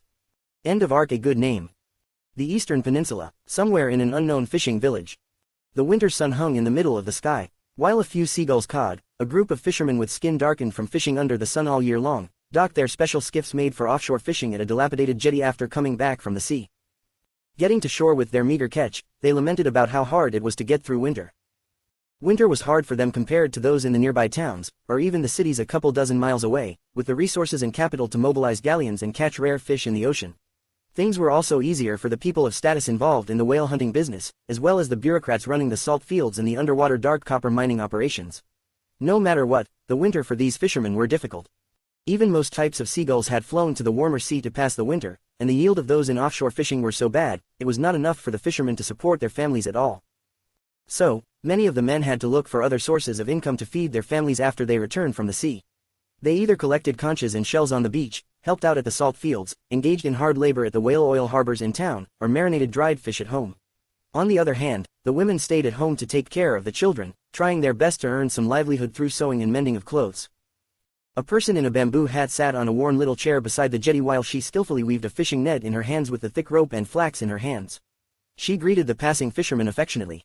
Thank you, I hope your day goes smoothly. A woman's steady and honest voice came from beneath the bamboo hat. She sounded old, but her voice had a quality that made others feel at ease, for some strange reason. Oh, right, I have to repair these nets before spring. Andre and the others are waiting to use them. With practiced ease, she chattered with the fisherman. Yes, we can drag them to the market to sell. Oh, why am I repairing the nets here? You know, I like to sunbathe. After the fisherman left, the woman in the bamboo hat lowered her head once more. She drew up her drooping linen sleeves and revealed her brown skin, which had either been darkened by the sun or had been like that since birth. She then concentrated on fixing the fishing net between her knees. That was until she raised her head and glanced at the beach, as if sensing something. A small wave crashed against the wood-built jetty and turned into white foam. After a glance at the horizon, she calmly lowered her head and continued to mend the fishing nets in her hands. However, her honest and steady voice traveled from beneath the bamboo hat once more across the empty jetty. I don't remember inviting you here. If there were others around, they would probably think that the woman was talking to herself, but what happened next broke this hypothesis. An insipid voice echoed mysteriously from the air. To be exact, I did not come. Only my voice came. You can just pretend that I sent a messenger crow. The woman did not even raise her head. She focused on tightening a part of the fishing net. The Trade Federation's white messenger crows sound very good. Her tone was steady and indifferent without any rise and fall, but with its own tranquil energy. Their caws are bright and clear. Your voice sounds like a parched drake. She deftly shifted the fishing net and continued repairing another spot. A gentle insult. The insipid voice rang again, as if used to such a scene. You're still the same. Get straight to the point, the woman said nonchalantly. I have to put the nets under the sun soon. There was silence around her for a while. During that time, there were only the sounds of waves crashing and seagulls cawing. Until that insipid voice echoed airily again. That person knocking on the door just now, you felt it too, right? A new mystic was born. The woman in the bamboo hat snorted softly and tested a spot of the fishing net she had finished mending. The voice that rang in the air was barely discernible. We must look for him. No, the woman in the bamboo hat was not interested. She interrupted the voice immediately. I don't know, and neither do I care. A newcomer. There was no rise and fall in the insipid voice, it sounded especially bored, as if it possessed no strength. You know what this means, the two empresses will not let him or her go. The insipid voice sounded like it did not care for what it was talking about. An unknown mystic is too much of a threat to them, and since the newcomer didn't experience the battle of eradication, the two empresses could totally take him under their wings and make him a part of them. Go find El or Giza. The woman put down the fishing net in her hands and extended one hand to take another net. She started mending that one. Asda, Solovsky, and even Sora would be interested. This is what I wanted to say. The voice in the air echoed hollowly. The newborn mystic will either have the two empresses or these people as his companions. Do you want this to happen? The woman paid no heed to him. Instead, she stared at the net in her hands. The voice in the air continued talking. El or Giza, the ones under B will just drag him into their ridiculous circus of rabid dogs, reenacting the tragedy from over 600 years ago. The moderators aren't good people, too. Based on my understanding of Asda and Solovsky, they definitely aren't lying low since the Second Mystic Civil War because of their love for peace. The woman raised her head and stared at the air. Her voice became cold for the first time. So, that's why you came for me. There was silence. You're different, Fruland. Everyone says that you are also part of the moderators. A moment later, the uninvited guest in the air said flatly, but I know that you're different. Fruland did not say anything. You facilitated the unprecedented alliance between the moderators and the extremists 12 years ago. The uninvited guest's voice echoed in the jetty. You saw something higher, further and more meaningful. Instead of just fighting against the two empresses, or reenacting the so-called glory of the mystics, you knew that this was not the purpose of our existence. We can't erase our past, and neither are we higher beings, the voice in the air said flatly. Compared to how furious and indignant the others are, you chose to quietly weave nets in this unknown fishing village. I reckoned that you would be able to understand me. However, the woman only shook her head slowly. Then, you should also look for Kirei. He's the one who's in the same gang as you are. At least, both of you had fought together before. The vacant voice stopped speaking again. Don't put me on the same page as that lunatic. For the first time, a hint of emotion was detected in the voice of this visitor in the air. Not everyone who fights with you is your friend. The woman in the bamboo hat smiled slightly. What's the use of saying so much? She lowered her bamboo hat to shield herself against the rising sun. We all know how complicated the process to transform from matter to essence is, which is, coincidentally, the process to become a mystic. The voice in the air did not say anything. The woman in the bamboo hat continued speaking in her steady voice. That newcomer definitely has a guide who has spent an unimaginable amount of time to find him, 600-something years after magic vanished. That guide would have prepared everything required and collected all the resources to help him become a mystic eventually, just like what Macinta did for you. The woman sighed. Regardless of which faction it is, I'm afraid that he has already found a place where he belongs. Holding the net with another hand, she flexed her hand. She seemed a little tired. However, the woman's words were immediately refuted. No, I encountered him when he was knocking on the door. The insipid voice sounded a little unsteady. At that time, he was panic-stricken and afraid, as though he wasn't prepared to knock on the door at all. He wasn't adequately prepared to face the threat of the two empresses either. Which guide would make such a mistake? The woman paused. She raised her head slowly. The magic empress. He cannot be the two empresses. Student, you, too, saw how they immediately knocked on the door at the same time, striking violently in their basic forms without regard for anything. The stranger in the air seemed to know what the woman was about to ask. He continued speaking. They had not been so flustered and disheveled ever since B and Errol returned to silence at the same time in the capital of Triumph. The woman in the bamboo hat was silent for a long time. I understand. A few minutes later, she said flatly, are you suspecting that the newcomer might not have a guide at all? After all, there are still places that retain the remnants of the three great magic towers and can help him in becoming a mystic, aren't there? The visitor in the air confirmed her speculation. Of course, until the top management of the three towers worked together with the Empire and the Church to intervene. Genius Gemini gave 36 talks in the Convention of All Magic. The Introduction to Mystic Energy, a compilation of the talks, was reprinted countless times, and that is if we do not take into account those undocumented handwritten copies and notes. Even a disaster like Operation World Cleansing could not destroy all of them. There is a high possibility that the newcomer is a lone wolf, just like Kirei. I believe that the extremists, the moderators, Blood Spike, Helen and even Kirei are already restless and are about to make trouble now, especially L. He would find the newcomer even if he has to search the entire world.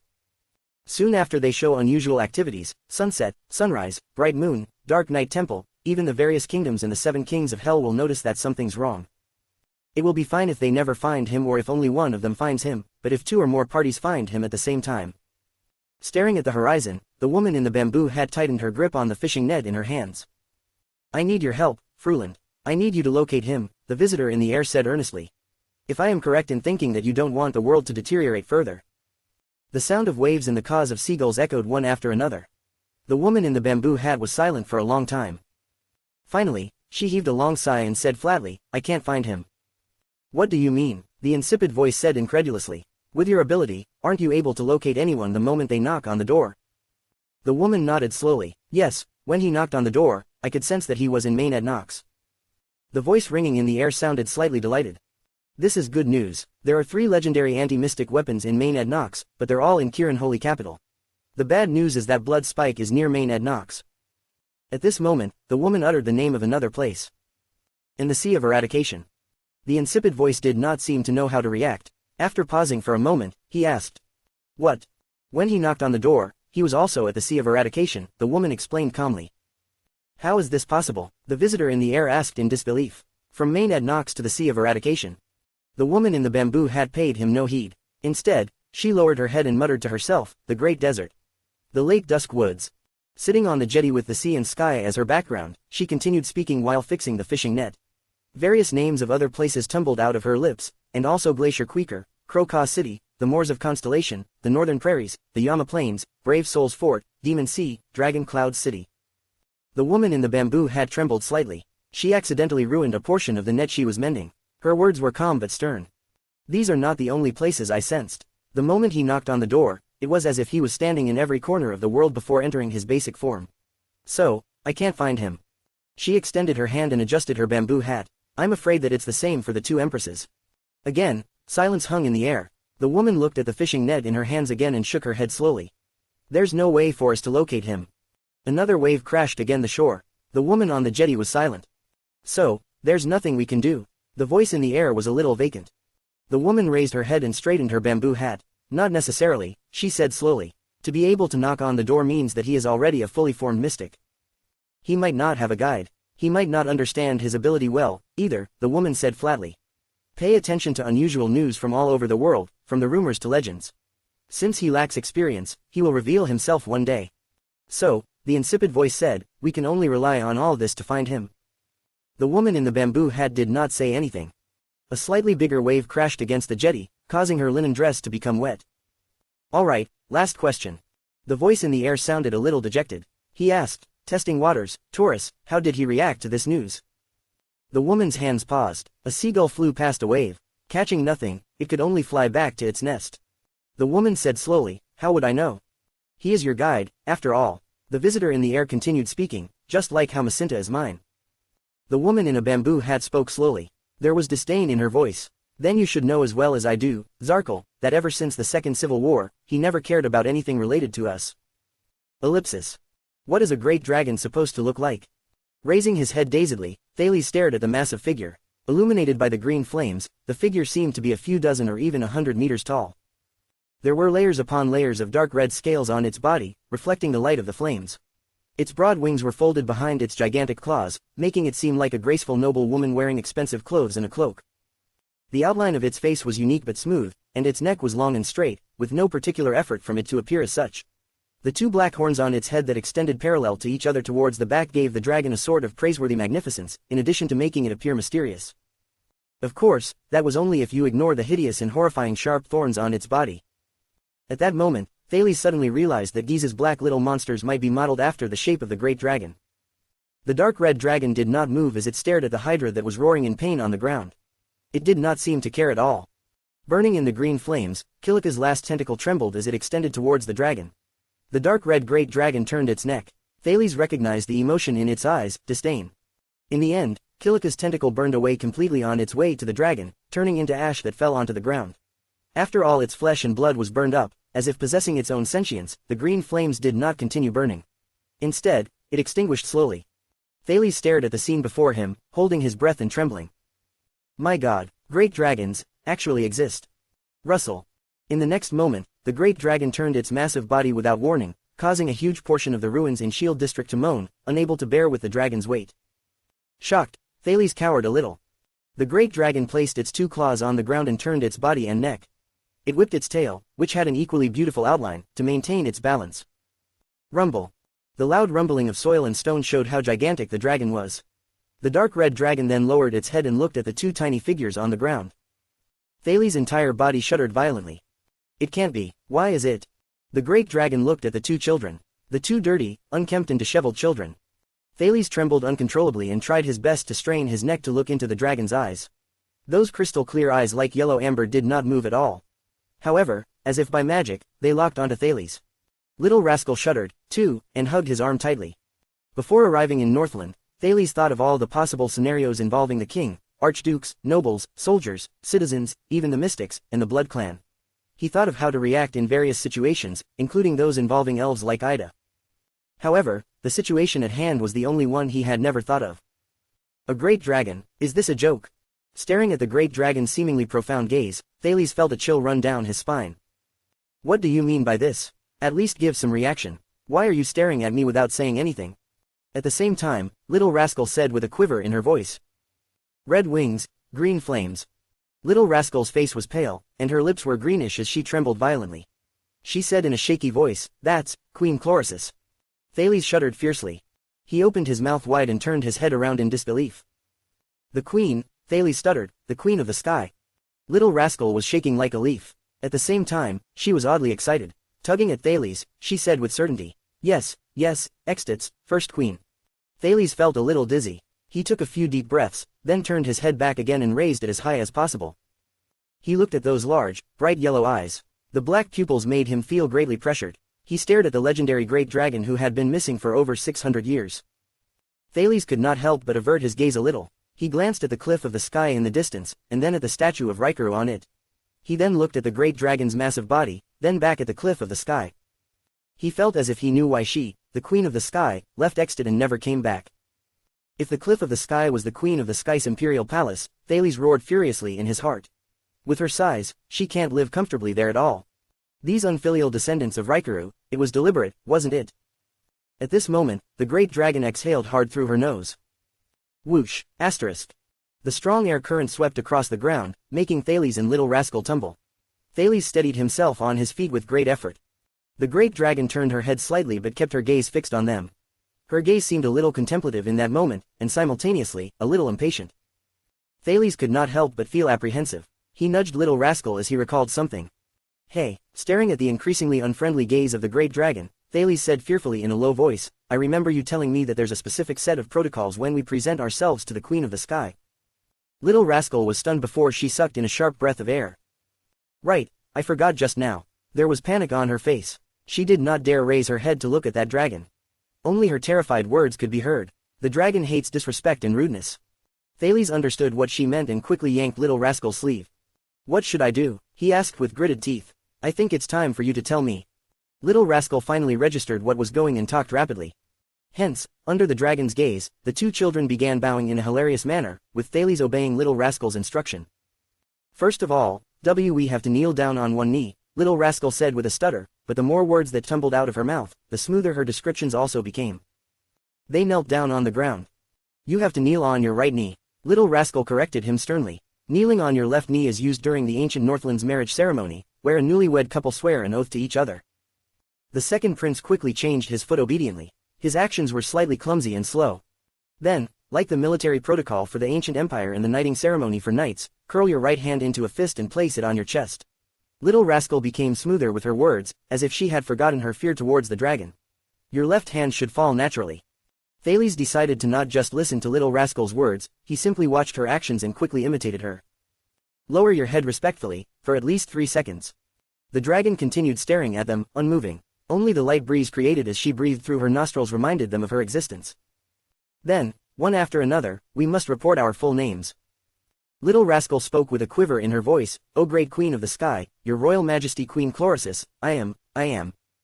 Thales frowned. He realized that little rascal had suddenly become stuck with her words. Little rascal seemed to be panicking a little. She spoke in an incoherent manner, about that, A thought appeared in Thales' mind. He remembered an incredibly important matter and quickly used his elbow to poke the girl before he whispered to her, Saroma. Little rascal shuddered and instinctively said, I am Saroma. She trembled lightly, as if she was not used to this name. No, Thales thought in his heart, it's because she remembered something. As expected, once she said the next part of her name, there was even a sob in her voice. Saroma Alex, little rascal's tone started changing. Tears began to fall from her lowered face. Alex. She seemed to have remembered something and stopped talking. Tears dripped from her eyes and she could not speak due to the lump in her throat. The dragon narrowed her eyes slightly, and her eyes as she gazed at little rascal became slightly fiercer. Thales gritted his teeth, then extended his hand and gently held little rascal's left wrist. Little rascal shuddered a little. She turned her head around and cast Thales a glance. Thales nodded his head minutely and gave her an unwavering and encouraging look. Little rascal gulped, as if she had picked up a bit of her courage. She repositioned herself and, while still stuttering and speaking with a tremor, she continued, but this time, she did not stop. I am Saroma Alex, Soria, Walton, of Dragon Cloud City. I am honored to obtain the glory of having an audience with you. Little rascal finally finished speaking. She panted loudly. Cold sweat broke on her forehead, as if she had just performed a series of intense exercises. Thales released a sigh of relief. Then, the second prince sucked in a deep breath and lowered his head, imitating little rascal's actions.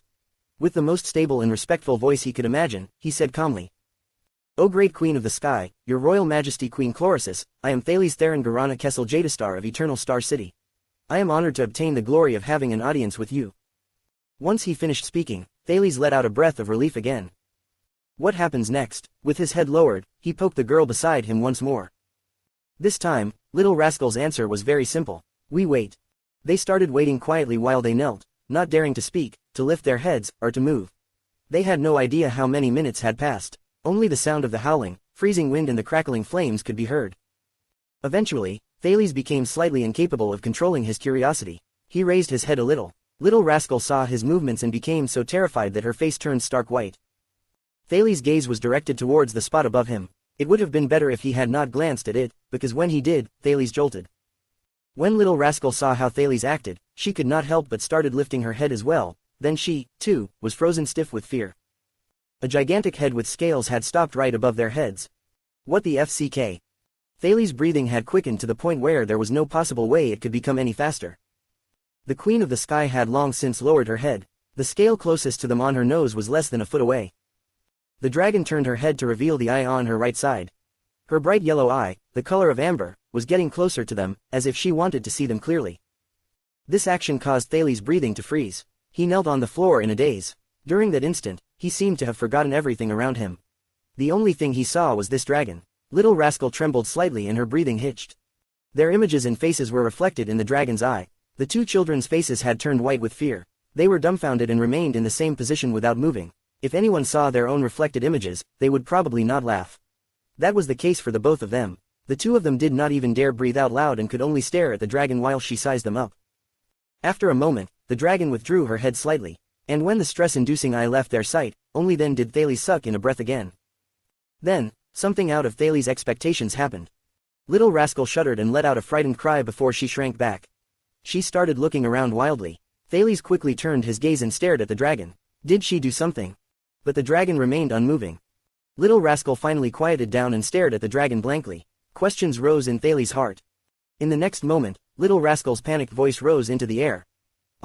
Yes, no, yes, right, thank you, Thales stared at little rascal talking to herself in a dumbfounded manner. Has she gone mad? In the next moment, little rascal shouted loudly again. In a flurry and with a quick speed, as if slapping a mosquito, she tore off the spectacles on her face. Then, tremblingly, she placed the broken old pair of spectacles with the black frames respectfully in her hand, as if she held something precious.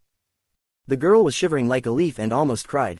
I really didn't know. I didn't know you used them before. They just gave it to me. I was wrong. I'm sorry, I really didn't know. Thales stared at little rascal in disbelief, then at the pair of spectacles in her hands, then at the Queen of the Sky. They are talking. How did they do that? At that moment, the Queen of the Sky suddenly moved. She extended her nose to little rascal. Thales' heart trembled. What does she want to do? In the next moment, the Queen of the Sky exhaled lightly from her nostrils. Whoosh, asterisk. A huge wave of air billowed through them so strongly that they could not open their eyes, they could only cover their heads with their arms. After a moment, the air stopped. Once he was certain nothing was wrong with him, Thales lifted his head with fear still lingering in his heart. He looked at the Queen of the Sky only to find that the dragon's ferocious chin had curved slightly, as if Thales did not know why he had this thought in his head, but she seemed to be grinning wickedly. A sacred dragon, the founding queen of Extit, grinning wickedly. That's way too unserious, right? But soon, he had no time to care about all of it. Jadastar. A woman's voice, filled with an imposing tone that could shock all humans' hearts, heaving and deafening, rose in his heart. You said you're Jadastar. Ah, Thales cried out in surprise and was so scared that he fell back on his rear. He looked around him in fright, but there was nothing. Then, he saw a little rascal giving him visual cues with all her might, and only then did he react to the situation. The Queen of the Sky was staring at him, and still did not move. Besides, do not be afraid, the communication between dragon and mortals has always been like this. Here it is again. This was a voice that sounded as if it was right beside his ears but had risen suddenly from the depths of his heart. That was it was his heart. Thales stared dumbly at the dragon. You said you are Tormund's descendant. Thales still looked around himself in a somewhat disbelieving manner, but in the end, he sucked in a deep breath. Finally, Thales gulped and stared at the dragon straight ahead before he answered, with great effort on his part, yes, I am the king of Renaissance's descendant, a member of the Jadastar family. The situation was a little bizarre. It was as if Thales was talking to himself in front of a dragon. You have a good name. The dragon's amber eyes were still staring at him, and it made him slightly anxious. It is a name rarely seen in the genealogy records for the Jadastar family or the royal family belonging to the empire. Who gave you that name? As Thales breathed, he blinked, and found himself unable to force down the nervousness in his heart. Thank you, he murmured, trying his best not to make his voice not quiver too much. Thales is the name my adopted father gave me.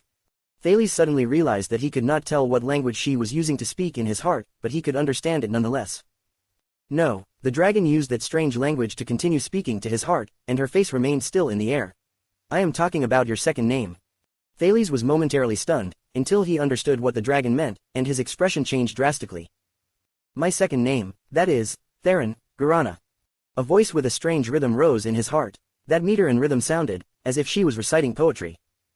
It was as if there was a secret and a power hidden in it that could make a person intoxicated. Thales stared at the Queen of the Sky blankly. The dragon turned her amber eyes to stare at him. The queen's voice rose once more. A beautiful name in dragon language. Thales jolted. In the next moment, the dragon extended her wings swiftly. Whoosh! A violent gust of wind blew towards him. Thales and little rascal were forced to hug each other tightly to resist the gust of wind. In the storm that had seemingly appeared out of nowhere, the dragon raised her head and let out a deafening roar. Roar! It almost ruptured Thales' eardrums. In the next second, the huge dragon abruptly leapt into the air. Boom! Asterisk. A huge tremor spread into the area, and the two children fell on the ground because of it. The violent gust of wind continued blowing against them. A dozen-something seconds later, the sound of the wind gradually grew weaker, only then did Thales open his eyes, albeit with great difficulty. As little rascal wept, he looked towards the sky. In his line of sight, the Queen of the Sky extended a pair of broad, large wings. Under the illumination of the greenish light from the fire, she left behind a silhouette on the world that was difficult for him to forget in all his life. Her figure became smaller. Eventually, she disappeared into the darkness and could no longer be seen.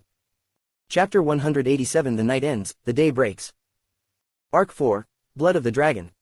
The long night had passed. A faint light emerged in the eastern sky. After surviving the disaster, Thales leaned weakly against a collapsed wall, evading the sparse falling snow. He looked up at the sky in a lackadaisical manner. Last night's incident flashed across his mind, one scene after another. Exhaustion, fatigue, and hunger tormented his mind and body. Nearly every cell in him protested him for pushing himself too hard. The chill breeze and sharp gravel under his buttocks gave him an absurd sense of familiarity. It made Thales think of his days back in the Brotherhood, the days of fighting between him and Quide using their courage and wits, the wild dogs, those fat lambs, or the children from other houses. He gave an involuntary snort of laughter. Drowsy and tired, the droopy-eyed Thales yawned in an unsightly manner. He turned his head sleepily, turning his gaze to little rascal who also leaned against the wall. The stupefied and scruffy little girl was holding the black-framed spectacles in her hands with a nervous and tense look. Thales could not help but frown. "Don't worry, just put them on," Thales blurted out lethargically. "If she really did mind that, she would have devoured you. Why would she tease you by blowing her breath at you?" Little rascal turned around hesitantly, seemingly close to tears, and eyed Thales with a helpless look. She squinted her puffy, reddened eyes. Her petite face was smeared with filth. Her platinum blonde hair was covered with black and white smudges. Thales found it amusing. Little rascal sniffled. She pursed her lips as she said weakly, but. Thales heaved a sigh, as little rascal was still mumbling, "Buts," with a look of concern. Thales reached out a hand and snatched the spectacles from the girl. "Ah, wait." Slightly startled, little rascal leaned sideways and stretched out a hand to Thales. "Be careful not to drop it." However, before little rascal could react, Thales unfolded the spectacle frame and quickly put it on the girl's face. Little rascal's face gave a slight jolt in Thales' hands. She only responded with a gasp after the boy's fingers slid past her ears and secured the arms of the frame. Little rascal's squinted eyes opened once more behind the black-framed lenses. She gawked at Thales with a stunned expression, unable to react even when the latter ruffled her messy hair as if he was stroking a kitten. "All right," Thales gave a relieved sigh, arching his eyebrows. "If that lady does come to you for those spectacles someday, you tell her that the bad Thales Jadastar forced you to put them on." Little rascal blinked, pouting her tiny lips. She tried to say something several times, but gave up eventually, and stared at Thales in resignation. Thales burst out laughing. Seeing that, the flustered little rascal, affected by the atmosphere, could not help but curl her lips into a smile a few seconds later. "She might go find you in Constellation." Thales laughed while he thought to himself, "Surely, it'll be great if the Queen of the Sky comes back for me." The final words from the great dragon left him deeply concerned. Thales' expression became gloomy when he thought of it. "A draconic name, is it? Draconic?" He heaved a sigh and closed his eyes. "My old man, Kessel, what foolish things have you done as an ignorant youth?" Little rascal blinked, sensing his emotions. She held on to Thales' wrist, mimicking what he had done earlier. Little rascal tried very hard to put on a serious look. "It's fine, it's over." Thales opened his eyes. He suppressed all his worries and gave her a calming smile. The prince leaned back and looked up towards the cliff of the sky not far away, at the majestic statue of the spear-wielding Rikaru that overlooked the city. But this time, staring at the legendary hero who had danced with the dragon, Thales could not help but curl his lips into a sneer. There was not even a single bit of a serious air on him. "Dragon Knight, hey!" At that very moment, the sound of pattering footsteps came from the distance. "Quick! They're right there!" Thales exhaled in the middle of the ruins. He smiled tiredly at the slightly fearful little rascal. "They're here." But he only felt a headache building up in his head due to his current situation. "Shit, what took place last night? How do I explain it?" The sky brightened a little. A group of men holding torches and everlasting lamps appeared before them. Lying dejectedly in the debris, Thales watched as an armed, aged, but powerful figure approached them with about a dozen masked and armored elite soldiers in grey capes flanking him. "Looks like our guest from Constellation has been having a good time." The ruler of Exted and Dragon Cloud City, the dignified Nuven VII, was frowning at the two scruffy children before him. His voice was old and frail, and with my granddaughter to boot.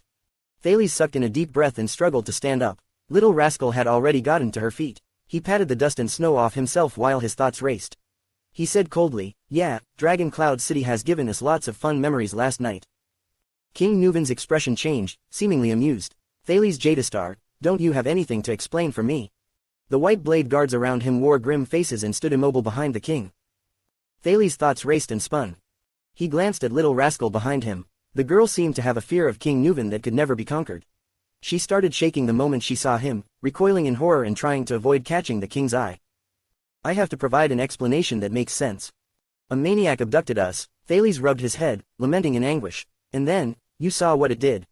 King Nuven surveyed their surroundings, what remained of Shield District. In the dim firelight, his old face was shadowed by an air of despondency. He turned back to Thales. The latter found the gloom and fatigue behind his gaze suffocating. Why would the calamity abduct you?" Thales made a frustrated look that said of how he cursed his own misfortune and gave a sigh of annoyance. "We formed a feud with them before arriving at Exted. It had something to do with a blood clanswoman named Serena from the Corleone family." Thales raised his chin and, without hesitation, sold that ambitious, cunning, and venomous lady out to the old king. Apparently, the calamity was using her for a scheme. Perhaps they hate our two kingdoms and the royal families. The blood clan. King Nuven exhaled and gave a laugh like snort, watching him. "I will have the secret room investigate this matter." Thales responded with a harmless, weary smile while meeting the king's profound gaze. It was then when King Nuvan finally noticed the two children's shabby appearances. His eyebrow arched. "Looks like you have had a lot of fun." Little rascal trembled. Thales spread his hands. "As you can see." "That's right, you don't get to see a hydra wreaking havoc on Dragon Cloud City every day, nor the reappearance of the Queen of the Sky." The old king shook his head with a profound look on his face. Thales creased his brow, a little worried. "Hopefully, I'll be back in Constellation before they find anything." Nuvan VII waved his hand and a bureaucrat stepped forward. King Nuvan whispered something into his ear and the latter nodded as he scribbled something down in his booklet. The bureaucrat left with the order while the old king continued to walk along the empty street, leading the white blade guards. Escorted by them, Thales and Little Rascal followed the king. Thales received a waterskin from a sulky white blade guard and attempted to switch the subject. "Speaking of which, Your Majesty, how is the damage in Dragon Cloud City?" When he finished, he noticed King Nuvan's clenched fists tighten.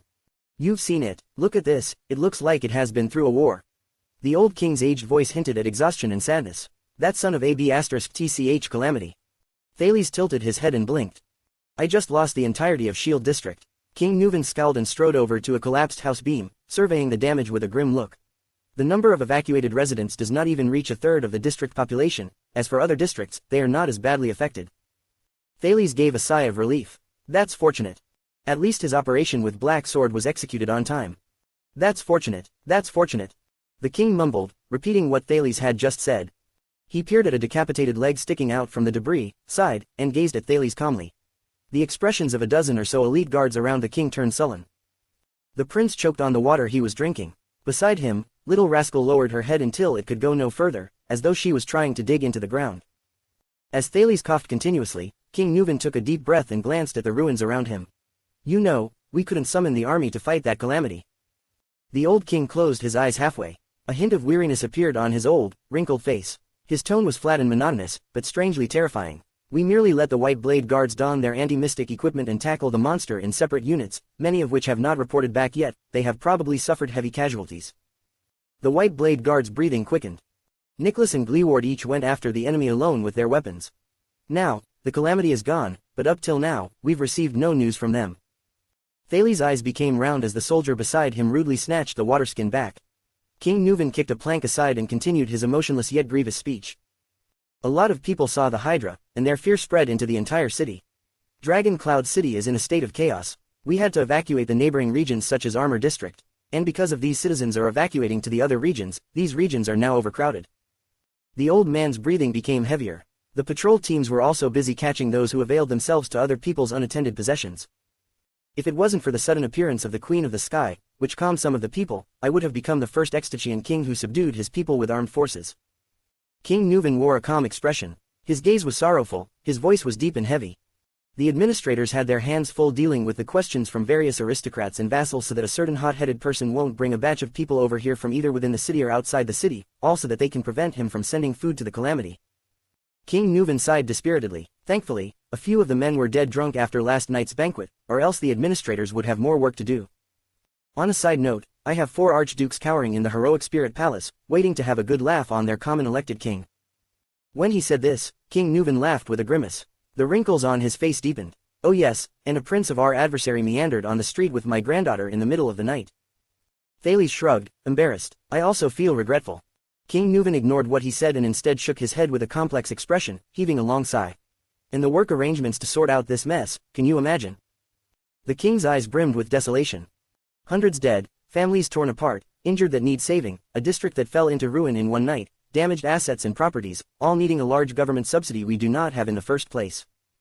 A disrupted social order that needs to be restored, a terrorized and furious public, rumors spreading across the city, blame and condemnation from ignorant commoners. The requests from pretentious nobles for tax exemptions in the name of providing disaster relief, but who are actually aiming to enrich themselves, the unavoidable, arising doubt and mistrust among the vassals and the army, other archdukes' petty attempts to make an issue of this incident, the temple, and other countries will send their envoys to probe around, and foreign spies will also lurk about. Hearing this news, the merchant caravans will stay away for at least a month while the prices of goods rise and the workforce plummets. All this will affect the amount of produce in the coming years. King Nuvan's expression darkened a shade with every sentence spoken. Thales' heart also sank a little. "The bitter cold winter is nearing," the old king said with a sigh. "Since the assassination of Mariah, this year's winter will be another challenging one." Thales gazed at King Nuven's face and his heart sank. He glanced at the wreckage around him, spying the corpses sticking out of the debris. He recalled the two mystics who started fighting mainly because of him and caused this mess. I deeply apologize, Thales said gloomily, his words were filled with sorrow. King Nuven stared at him wordlessly. At that moment, Thales thought Nuven VII's demeanor was filled with grief and weariness. A few seconds later, the old king sucked in a deep breath. You know, sometimes, I am impressed by constellation. The king's words reeked of bitter helplessness. At least you have a virtuous king. Thales was surprised and he looked up with confusion. Huh. A virtuous king, someone like Kessel. Thales rolled his eyes, a clueless expression appeared on his face. Nonetheless, King Nuven merely shook his head indifferently and snorted. Forget it, the curfew is here to stay, there are secrets we cannot disclose, he said flatly. Before that, let us see the mess we are left with by this catastrophe. King Nuven moved on with a gloomy expression. Thales could only rub the back of his head and follow him, utterly confused. The firelight illuminated the path. The sight of countless ruins and dead bodies weighed heavily on them. The wreckage left behind by the Hydra's destruction, the craters dug by the tentacles, the people who died from suffocation, everything they saw before their eyes were tragedy after tragedy. Sons of B*TCHES. King Nuven's expression did not change. His tone sounded calm, as though the incident earlier did not affect his mood. Calamity. And yet, Thales caught a hint of intense hatred in his words. The battle of eradication, the battle of eradication. King Nuven smiled a bitter smile and said slowly, why were they not eliminated completely at that time? Thales' heart froze. King Nuven suddenly stopped moving. Is this the spot where the Queen of the Sky descended? They were standing at the edge of a broad pit that was clearly different from the other places. Thales stared at the pit that had obviously been dug by a large claw, then frowned. Yes. Little Rascal blinked and touched her spectacles a little worriedly. King Nuven's expression changed. She spoke to the two of you. Thales sucked in a deep breath and could not help but remember the Queen of the Sky's words. That is indeed true, she said. Wait, the old man stopped Thales from continuing with his words and simultaneously cast a fierce glare at Little Rascal, nearly scaring her out of her wits. We will talk when we return. King Nuven placed his hands behind his back before he stared at the sky high above him. With the barely lit sky serving as his background, he stared at Reikaru's statue on the cliff of the sky with a complicated expression on his face. It has been 600 years, faint sorrow appeared on King Nuven's face. In the end, that dragon still descended among us mortals when the calamities appeared. Thales could not help but notice that the old king had referred to the Queen of the Sky as that dragon, instead of her honored title, Her Royal Majesty Queen Chlorosis. The old king suddenly laughed. Did you know that even 300 years ago, when Dragon Cloud City suffered devastating losses, used up every last of her soldiers, depleted all food resources, was on the verge of destruction, and when even the King of Wrath had died a tragic yet heroic end in battle from the Nightwing King's allied forces of the Eastern Peninsula, that dragon still did not appear. Nuven VII lowered his head and stared at Thales. It is as if this was not the country she built with her lover. After experiencing an entire night of chaos, Thales' mind was a little muddled. He widened his eyes, unsure of what Nuven meant. King Nuven raised his head and continued with a complicated tone. What do Exted and Dragon Cloud City mean to her? What does her husband, Reikaru, mean to her? And what does the Battle of Eradication mean to her? As for us Extians who regard ourselves as the North and the Dragon's children, HMPH. Dragon's children. King Nuven snorted. It was filled with scorn. Really?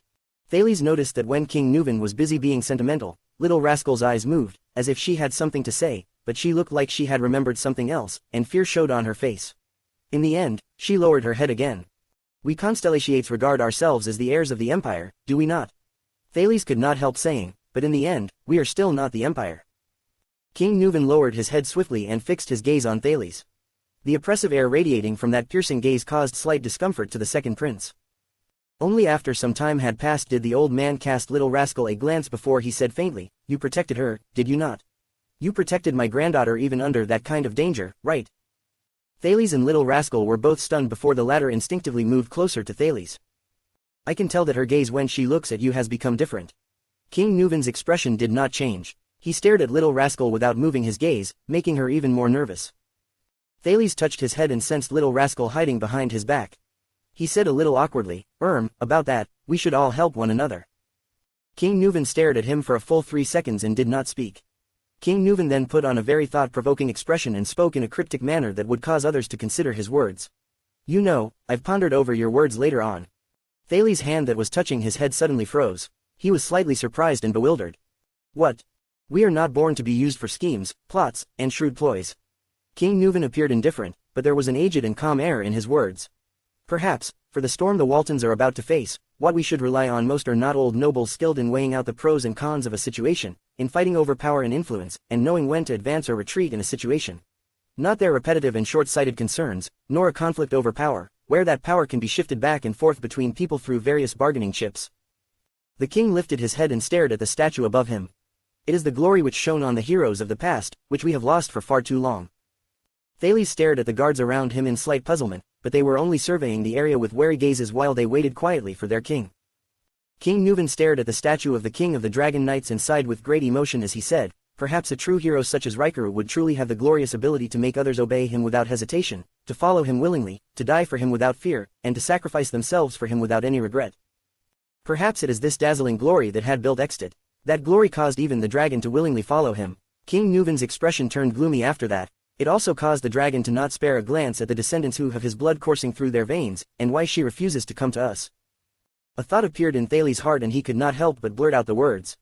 A king does not gain respect by virtue of his bloodline. The bloodline's glory rests on the deeds of the king. The scar on his chest began to ache dully again. King Nuvan moved slightly and showed him a subtle, profound smile. I mentioned before that you have a virtuous king, he said faintly. Thales frowned again, but in the next moment, agitation rose in his heart. Whoosh! Under the dimly lit sky, Thales instinctively raised his head. The guards beside the king were much faster than Thales. Having fought in many battles, they had instinctively sensed something afoot and had long since raised their heads. It was as if there was something that was plunging down from above the cliff of the sky. The faint whooshing sound of wind could be heard coming towards them from the distance. The king frowned. What is that? King Nuvan narrowed his eyes. Thales' eyes focused. The sin of Hell's river surged into his eyes like a tidal wave. The thing which fell from the cliff of the sky was a gray object. Thales' eyes followed it as it fell, and he stared at the thing that landed 20 meters away from him. It's like a gray rock. Thales answered in puzzlement. Was the battle just now so intense that the rocks on the cliff of the sky had come loose because of the tremors? Suddenly, the gray, plummeting object stopped in midair. Then, the gray silhouette suddenly turned and changed its previous trajectory, plunging downwards in a straight line from the cliff, to charge straight towards them. Thales' heart froze. He instinctively took a step back. No. One of the white blade guards immediately became alert and suddenly drew his sword while shouting in anger, that's not a rock. Onji. But then that gray figure had instantly soared to the area above them. Thales lifted his head in shock. With the help of the torches in the guard's hands, he saw the gray figure that had instantly shot to the area before him. It was a person, a man who was covered head to toe in gray, skin-tight clothing. Even his forehead was bound tightly by a piece of gray cloth. The only thing about him that was revealed was a pair of long and narrow eyes. In Thales' line of sight, the man's eyes shone with a cold glare. The man leapt in the air towards the area above their heads and released a rope he held in his hand to fling it in their direction. Thales jolted. That's the slider black sword left behind, the one he used to slide down from mountains. It's being used by this man too. The man in gray placed his hands behind his back while airborne. On guard. The elites of the White Blade Guards yelled and reacted to the situation quickly by surrounding the king and the two children. Do not panic. King Nuvan's voice was loud and clear. Send a signal. But in the next second, before he could finish speaking, the man in the air suddenly extended his arms. Two rays of light shot towards the White Blade Guards beneath him. Thales was pushed back one step by a guard. Whoosh! Thales instantly felt his skin crawl. An endless amount of hot liquid sprayed onto his face. Little rascal cried out in fear. Thales shuddered while he tasted the foul taste in his mouth. He watched the guard fall beside him. A short blade was embedded in his neck. He was covered in blood and died with his eyes wide open. Clang! The warrior defending the spot right in front of the group swung his sword and blocked the other ray of light. Immediately afterwards, the sharp sound of blades scraping against each other rose into the air. In the next second, the gray man landed on the ground with an unimaginable speed. Thud, crack, asterisk. The assassin who fell from the sky landed on a guard, forcing him to fall from a standing position, face first, flat on the ground. The terrifying sound of a breastbone shattering echoed in the air. The assassin looked as if he was completely unaffected by the impact of the landing and swiftly raised his head. The long, narrowed eyes that glinted coldly were fixed on Thales. A chill crept into Thales' heart. His skin crawled. His target is me. In the next moment, the assassin was instantly a meter away from him and rushed towards the two guards who stood in front of Thales to shield him. Stop him! The tightly surrounded King Nuvan roared in anger. Protect him! As he gave the orders, the White Blade Guards surrounded the assassin without hesitation. 3 machetes with white hilts and streamlined blades slashed at the assassin's lower abdomen, throat, and thigh. But the man turned suddenly, and when the three blades grazed past him, he leapt into the air while still amid extreme danger. He turned his head, sucked in his abdomen, pulled up his legs, and with the most unimaginable method, he barely avoided the trio's blades. A thought appeared in Thales' head. He seemed to have seen this skill before. However, the one he saw was definitely not as agile, fast, and inconceivable. The assassin passed the three men and landed firmly on the ground. With a flick of his hands, two daggers appeared in his palms. The assassin's twin daggers instantly crossed with each other and moved past the final guard blocking the area in front of Thales. Blood gushed out. Little rascal was scared stiff. Thales sucked in a cold breath. He could not even react in time and could only see the assassin's daggers charge at him. The blades were getting closer. The sin of Hell's River had slowed down his perception of time, but he could not find a chance to escape. That blade was simply too fast. Clang. In the end, the tip of the assassin's dagger stopped in front of Thales' nose. The sin of Hell's River faded away, and the flow of time returned to normal. Thales could not recover from his shock. His heart raced furiously.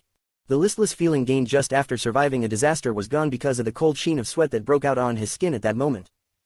However, the assassin found, to his surprise, that his blade could not move another inch further. The warrior who had suffered a fatal strike when the dagger swept past him just now had not died. The white blade guard had his blade raised and his arm shield placed horizontally so that he could use his shoulder and arm to hold off the assassin's daggers and block him, preventing his daggers from moving an inch further. A thought came to Thales' head, and he quickly rolled to the side in an ungraceful manner to avoid the blade. As he endured the pain from his wound, the white blade guard before Thales pushed forward with great strength and roared, "Don't underestimate the dragon's imperial guards." The assassin was pushed back 2 steps. The 3 white blade guards behind him worked together and calmly attacked with their own blades. Clang, ting, slash. Now with his balance lost, the assassin turned around swiftly, and nimbly, albeit with much difficulty, blocked off the 3 blades. However, with his balance lost, he eventually had his left arm cut by the 4th guard who rushed over. SSSSHHH. Blood gushed out from the assassin's wound. Clang. He could no longer hold the dagger in his left hand in a firm grip. The dagger fell on the ground with a metallic clang. The guard delivered another slash with his white-hilted blade and drew another line of blood from the assassin's shoulder. Clang. The assassin's swaying right-hand dagger also fell on the ground. He raised his head and cast a final glance at Thales. The aloof and still look in his eyes caused the latter to feel his skin crawl. With both blades gone, the assassin dropped to the ground and rolled away to leave Thales' side. The boy had been tightly encircled by the white blade guards who had reacted swiftly to the situation. Thales panted while shuddering, and stared at the assassin who had a hand pressed against his wound as he trembled. That was a close call. That was seriously a close call. Who is he? More white blade guards rushed towards the unarmed assassin. Keep him alive. King Nuvan pressed a hand down on Thales' shoulder to comfort the trembling boy while a king's awe-inspiring voice tumbled faintly from his mouth. Make him tell us who is the one who planned all this. But at that moment, the 2 daggers on the ground suddenly leapt from the ground, as if they possessed a life of their own.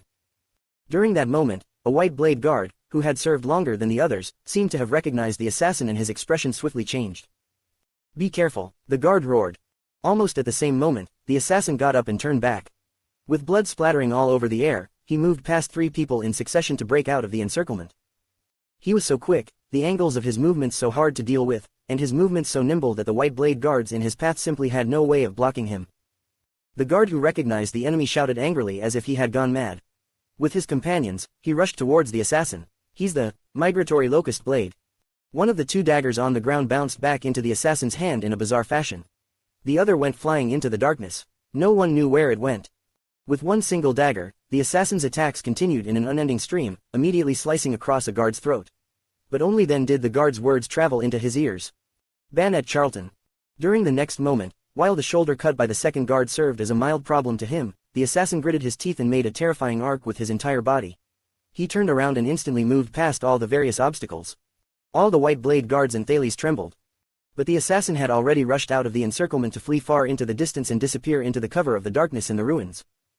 Thales stood where he was and stared dumbly at the assassin's back as he ran into the distance.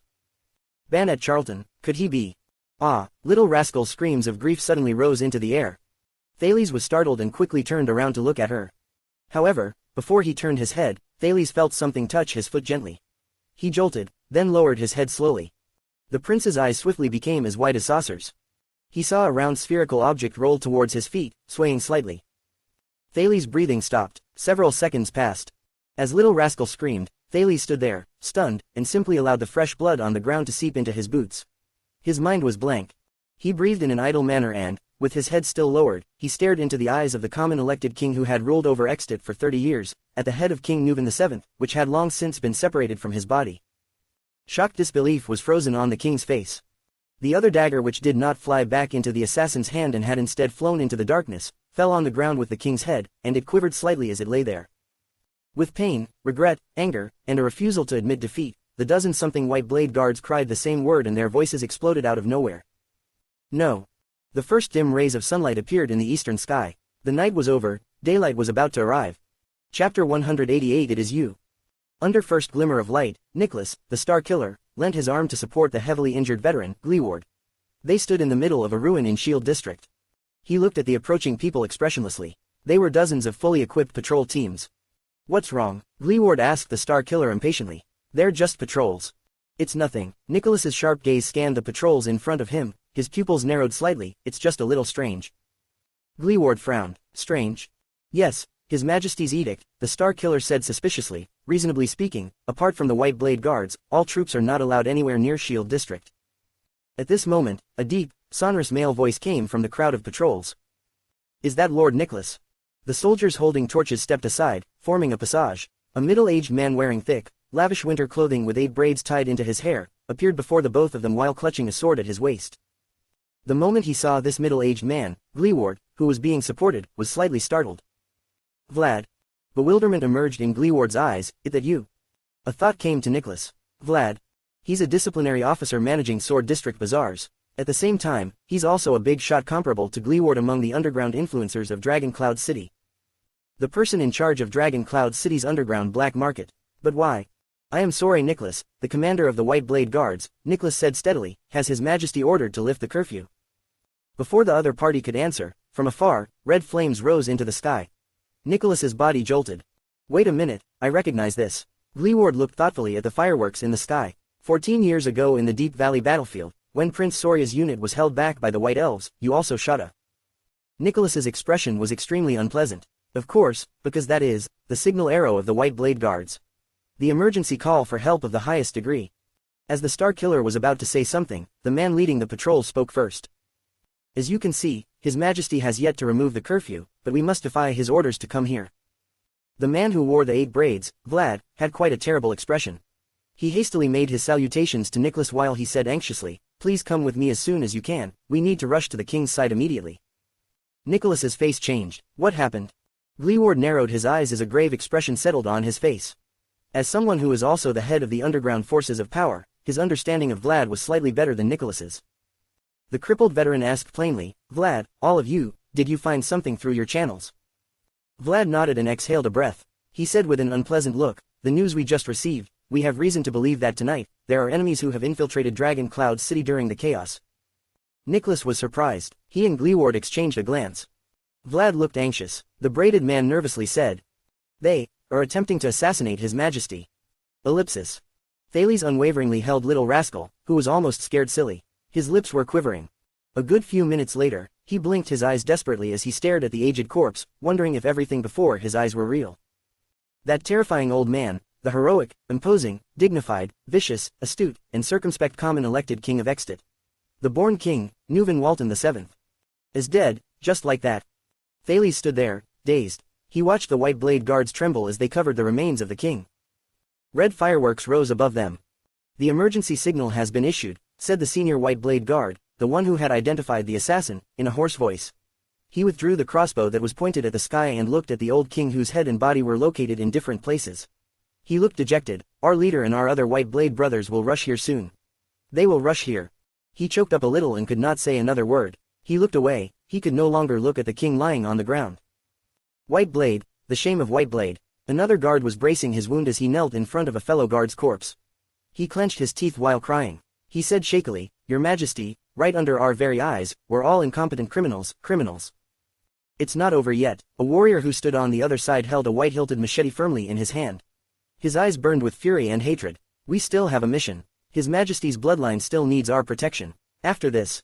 Little Rascal gnawed desperately on her lower lip while she endured the looks from dozens of White Blade Guards. Her face paled as she whimpered. Thales stared at the dagger on the floor, still stained with the king's wet blood. Absent-mindedly, he asked, "Who was that assassin?" The warriors' gazes shifted to the Prince of Constellation simultaneously, many of which carried anger and accusation. "You should be more familiar with him than we are," the senior guard answered Thales gloomily. "That was the little Charlton of Assassin's Flower, known as the Migratory Locust Blade, Banet Charlton."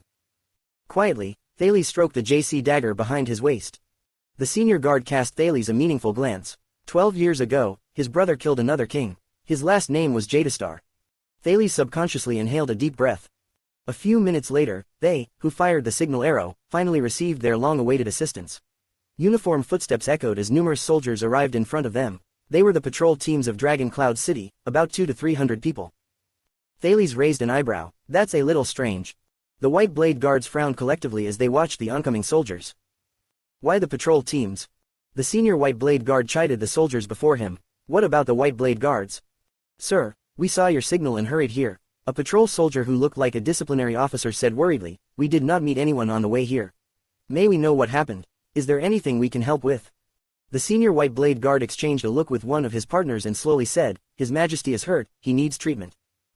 Thales was surprised. He turned around and looked at the remains of King Nuvan firmly barricaded by the White Blade Guards.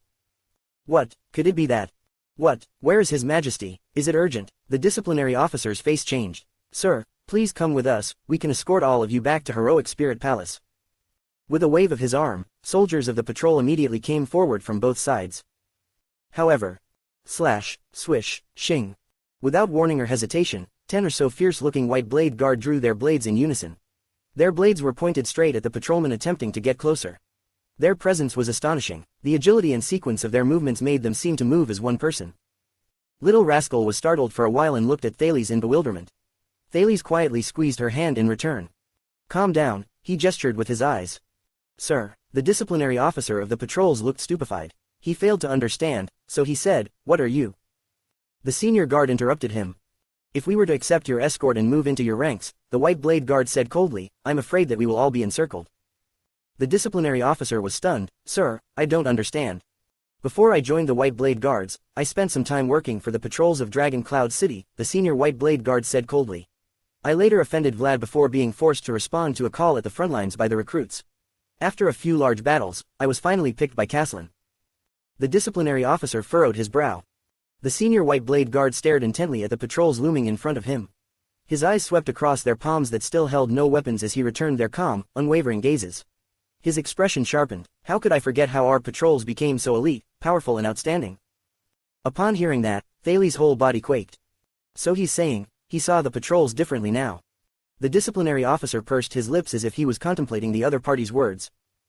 Another warrior of the White Blade Guards nodded and solemnly said, "Obviously, apart from being elite, even when compared to the regular troops who train thrice a year, all of you are not even soldiers stationed near Dragon Cloud City." The disciplinary officer suddenly laughed. "Sir, this is Dragon Cloud City. Being the best of the Western Peninsula is the basic quality of soldier recruitment." He shook his head. "Please do not doubt our capabilities based on your past experience." The disciplinary officer spread his arms open, his face filled with helplessness and anxiety. Moreover, could it even be possible for foreign troops to secretly enter Dragon Cloud City? When he heard those words, Thales was stunned for a few seconds. It seems that something had been leaked. In the next moment, his entire body shuddered violently. The White Blade Guards exchanged looks with each other, then the senior veteran slowly said, "Regardless of what it is, we will have to wait for the arrival of our fellow White Blade Guards. Pardon me for my straightforwardness. On our way here just now, I saw numerous dead bodies of the White Blade Guards. I'm afraid that it may be difficult for them to regroup and rush here." Under the astonished stares of the White Blade Guards, the disciplinary officer sighed. "If the condition of the king's injury cannot be delayed, we can escort you by forming a circle around you without coming near you."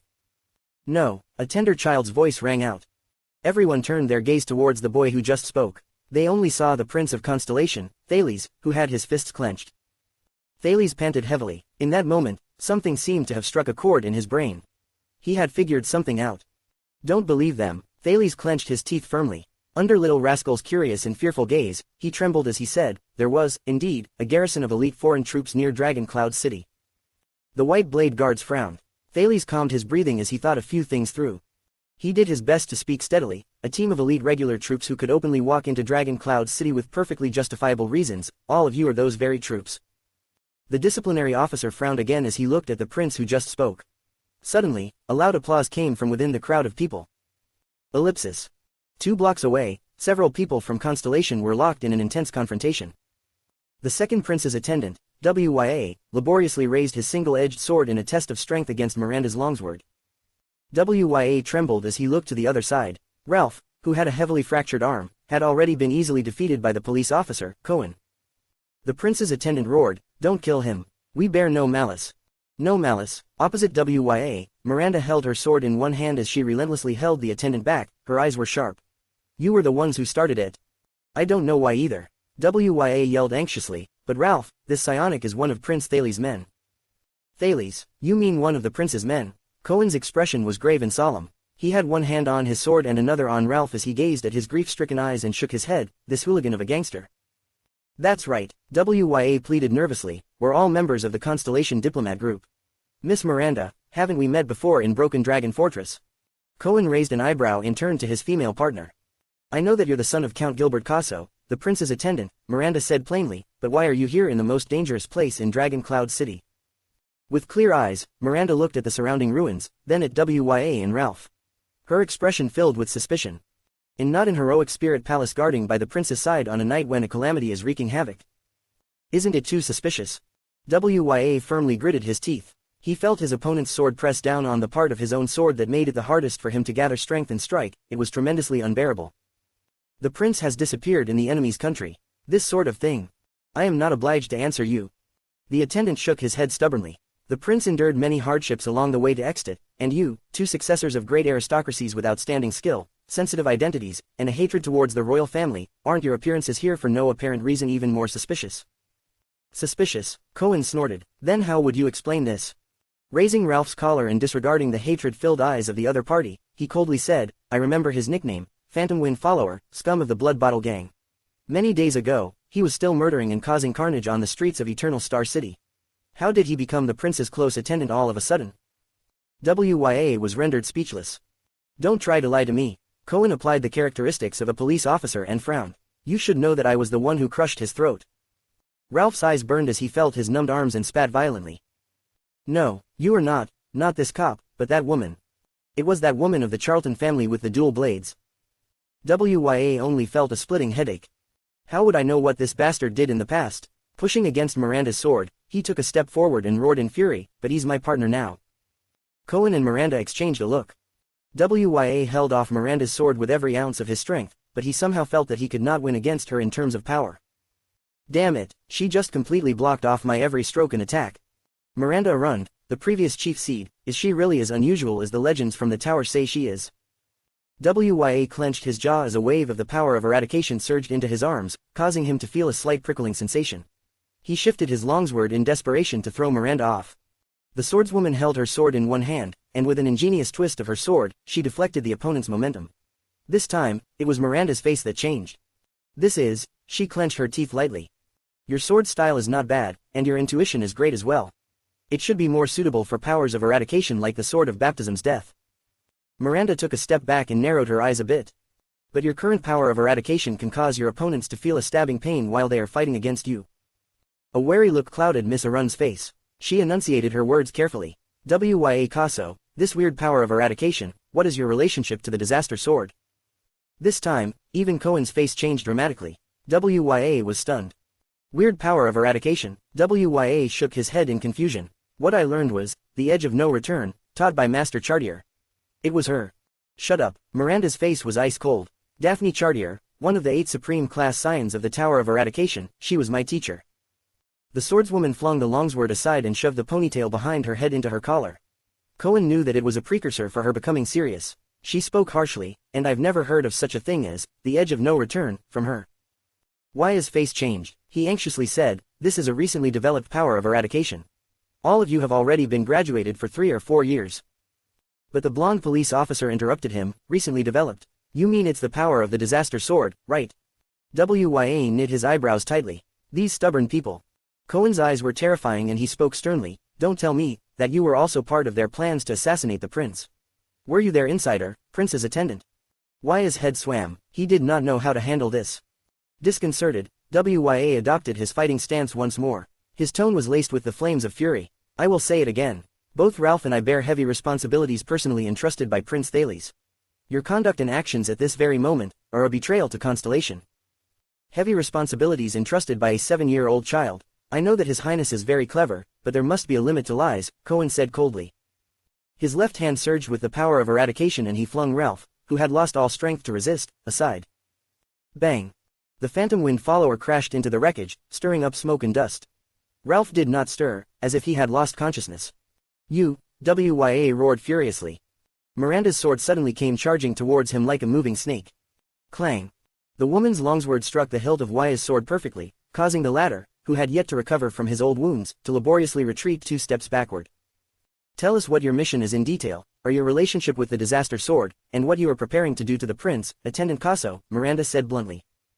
Wya propped his hand on the ground and looked at the silent Ralph who had disappeared into the ruins. He cried indignantly. Damn it, you have it wrong since the beginning. I have never been a disaster sword. I also haven't done anything harmful to the prince.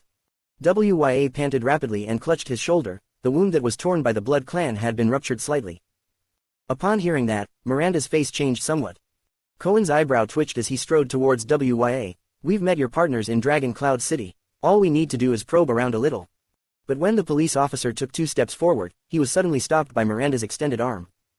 Miranda, Cohen looked at his partner's action, surprised. Why would you? Wait a minute, Miranda's face paled, as if she just thought of something, then her expression changed. A few seconds later, Miranda shuddered. Cohen looked at his partner worriedly. Miranda. Cohen, Miranda's breathing grew strained. She frowned as she looked at the angry, glowering Wya. What he just said, from when Prince Thales was attacked by the assassin before the fortress, to the rumors of Dragon Cloud City, the news sold to us by GU, the reaction of the 2 disaster swords and Raphael's words, once I connected all these clues together, I suddenly understood. Cohen narrowed his eyes in confusion. What have you understood? Miranda fixed her gaze at the sullen Wya. With difficulty, she said, what he just said reminded me that, he isn't a disaster sword, and that he has never harmed the prince, if those are true. What do you mean? Cohen scratched his head. You mean this boy's words are true? It's not just the boy. Miranda's talking speed quickened uncontrollably. Cohen could clearly hear the anxiety in her words. It's everything in Dragon Cloud City. Wya stared at the 2 Constellation aristocrats before him in puzzlement. There was a rarely seen, solemn expression on the swordswoman's face. The disaster swords exposed themselves while assassinating the prince, that's why we came forward to investigate the matter. Her voice began to quiver. However, if Dragon Cloud City does not have disaster swords and the disaster swords did not harm the prince. What are you saying? Cohen shook his head and interrupted her. We saw them, the master and disciple in the alley, their powers of eradication don't lie. Miranda kept a tightened grip around the sword in her hand, and her face turned paler. No, you don't understand. What we saw were true disaster swords, but they are not the disaster swords we were looking for from the start. The disaster swords we were looking for from the start. Cohen put on a pensive expression. Do you mean? Think, what is it that caused the tower to entrust us with the task of searching for the disaster swords? Miranda turned her head around and fixed her gaze on Cohen. What is it? Cohen narrowed his eyes and recalled everything in the past. When Croce was searching for the truth regarding the prince's assassination, she was ambushed by the disaster swords and her right arm was disabled. At that moment, Miranda and Cohen's expressions changed drastically at the same time. With their fastest speed, they turned around with their backs against each other's and raised their heads to look around them. Someone's coming. Wya used his sword to support himself and sensed the backlash coming from the edge of no return while he answered with great difficulty. There's killing intent all around us. We're surrounded. The sounds of orderly, powerful, unhesitating footsteps rose into the air. Fierce and burly figures appeared from behind the wreckage. Very soon, with sour expressions, Miranda and Cohen saw soldiers in uniforms belonging to the patrol units in Dragon Cloud City rush into the small wreckage from all directions. There were hundreds of them, and they surrounded them so tightly that not a single drop of water would even flow out from their encirclement. Wya stared at the aloof, fully equipped soldiers in shock. As he stared at the faces full murderous intent, his heart was filled with uneasiness. When did they? Miranda swept her gaze past the soldiers' icy gazes and whispered, they're all good fighters. They have killed and shed blood before, and they don't bear any goodwill. Why didn't we notice them? Cohen stared at the 100-something elite soldiers with a heavy heart and raised his sword cautiously. 1. We devoted all our attention on fighting against these 2. Miranda had a calm expression as she answered with a steady voice. 2. These people are elites. They aren't normal patrols. The soldiers who surrounded them tightly slowly moved into 2 parts so that they could open up a path for one person. Miranda stared at the person walking out of the crowd slowly and a freezing look crept into her face, which had never happened before. 3. It does not matter whether it is towards the Tower of Eradication's stealth techniques, Our habits, our movements over the past few days, their commander is far too familiar with all of them. That person appeared from the crowd and stood right in front of them. Wya stared at that person, bewildered. Miranda lowered her gaze and sighed deeply. With light from the sun, Cohen saw the person coming towards him clearly, a swordswoman decked in grey armor and a sword by her waist. His mouth widened in shock and his eyes grew as large as saucers. Cohen even blinked in disbelief. That was the person they met not too long ago. Krosh. With a face full of shock, he recognized this cohort of his from the Tower of Eradication, a female swordswoman who was a seed just like him. Aren't you supposed to? The police officer's hand shuddered, and he instinctively cast his gaze on the short-haired swordswoman's right hand. His words died away in his mouth. That right hand, that sword arm which should have been disabled by the disaster swords and was still tightly wrapped in bandages just a few days ago, was at that moment pressed firmly on the saber by her waist. She was even nimbly flexing her fingers. So this is the truth. Miranda stared at the calm-looking Krosh. Her voice was filled with deep fatigue and disappointment. However, the new girl, Krosh, did not show any intention of wanting to talk about old times with them. She only stared at her two cohorts coldly, as if they had never known each other. In the name of Extit, Krosh shouted loudly. Cohen and Miranda froze together. It's here, the moment of truth. They saw Krosh Merk, their cohort from the Tower of Eradication, the swordswoman who should originally be lying in bed, gently smoothing her short locks and pushed down on the sword hilt by her waist with a cold countenance. The gloomy and despairing look from a day ago was gone from Krosh's face, and with a pair of astute, sharp eyes, she stared at her two cohorts. In a cold voice, she said without any hesitation. Miranda Arund, Cohen Carabayan, under the suspicion of infiltrating Dragon Cloud City. Cohen and Miranda's hearts sank. The armored girl continued speaking. In order to work together with Constellation's diplomat group in harming the Archduke of Beacon Illumination City, Archduke Concrete Pafret. Ya's expression instantly changed drastically. As well as assassinating the common elected king, King Nuvan Walton. At that moment, all three Constellations in the area quaked. What? Krosh continued with her emotionless voice. And for plotting the beginning of a political change in Extit, you are under arrest. Once Krosh finished speaking, she stared at them coldly. Every single phrase she said caused Cohen and Miranda's faces to turn paler. Wya bit his lip tightly. Miranda stared quietly at her cohort, who received the same tutelage as she did under the same master, and her expression turned complicated. Cohen widened his eyes and continued shaking his head, as if he could not believe everything that he saw even at this moment. Put down your weapons and surrender. Krosh's expression did not change while she stood in front of the remaining 100 soldiers. With agile movements, she drew her sword and held it in her hand, then said in a chilling tone. Anyone who resists shall die. Ellipsis. As expected of White Blade Guards, a team formed by choosing an elite among 1,000 people. Someone clapped, and as he clapped, the crowd parted to allow way for a boorish, middle-aged noble dressed in military uniform. He came forward and stood in front of Thales and the White Blade Guards. So astute and vigilant, they do deserve the name of the Dragon's Imperial Guards. The White Blade Guards frowned and exchanged surprised, bewildered glances, but none of them were as shocked as the Prince of Constellation. You. Thales did his absolute best to control his own breathing. He lifted his gaze and stared straight at the man who stood among the crowd, the man who was so unfamiliar yet familiar at the same time. His heart was filled with complicated emotions and other profound feelings. This sort of outcome was unexpected, but irrefutable. It's you. Thales sucked in a deep breath and instinctively held little rascal's hand tightly. The girl looked at him worriedly. It's you. Right from the start, you have been planning this deliberately. Under the guise of escorting us, you had your army sent near Dragon Cloud City. Then you snuck in secretly and hid in the shadows. Thales felt his throat becoming drier as he said the next words with great effort. It was all for this moment. The boorish noble facing him let out a scornful snort, but he did not even bother with putting on the slightest bit of emotion on his icy cold face. Thales turned his head around as he felt his skin crawl. He stared at King Nuvan, who had been long dead, and closed his eyes with much difficulty. Just now, the person who hired the assassin was also you, right? The White Blade Guard's breaths became more labored. The other person remained silent. He pushed his hand down on a very worn, old sword sheath at his waist and did not say a single word. Am I wrong? Thales opened his eyes and stared at the person before him. The other person still remained silent, and he continued to remain silent even when the Prince of Constellation sucked in a deep breath, and in the middle of his confusion and pain, he enunciated the other person's name and title. Honorable Archduke of Black Sand, Chapman Lampod. The boorish noble in military uniform, Archduke Lampod, moved his eyes and cast Thales a piercing gaze. Thales only felt an endless chill creep into his heart. The place was filled with silence. The White Blade Guard's eyes were filled with anger and hatred. The soldiers of the Black Sand region's army only had aloofness and killing intent in their eyes. This silence lasted until the boorish middle-aged noble, Chapman Lampod, spoke in that low, sonorous voice of his. His voice was like thunder. What a pity. The Archduke of Black Sand raised his brow and said coldly, the great-born king, King Neuven Walton, how could he have died in an accident like this tonight? He should have stayed in heroic spirit palace. Thales clenched his fists. He could sense that little rascal had started trembling again. You know, he is my mother's older brother, my relative. Lampod narrowed his eyes, then strolled to a spot only 2 meters away from them. He stared at the corner where the enraged white blade guards had encircled tightly. I, too, am saddened when I lose a relative. Chapman Lampod coldly drew his saber from the old sword sheath, which so worn out it was already completely bare. It was the saber which he had personally delivered into his older brother's chest during battle in the past. Swoosh. When that disciplinary officer saw the Archduke's actions, he gave a light swing of his arm. The atmosphere, which was dangerously explosive enough to begin with, instantly burned. Thud. The Black Sand region soldiers from the first row took the first step forward with murderous intent. The white blade guards might be few in number, but they bent their backs at the same time without backing down and placed their blades on the arm shields on their left arms.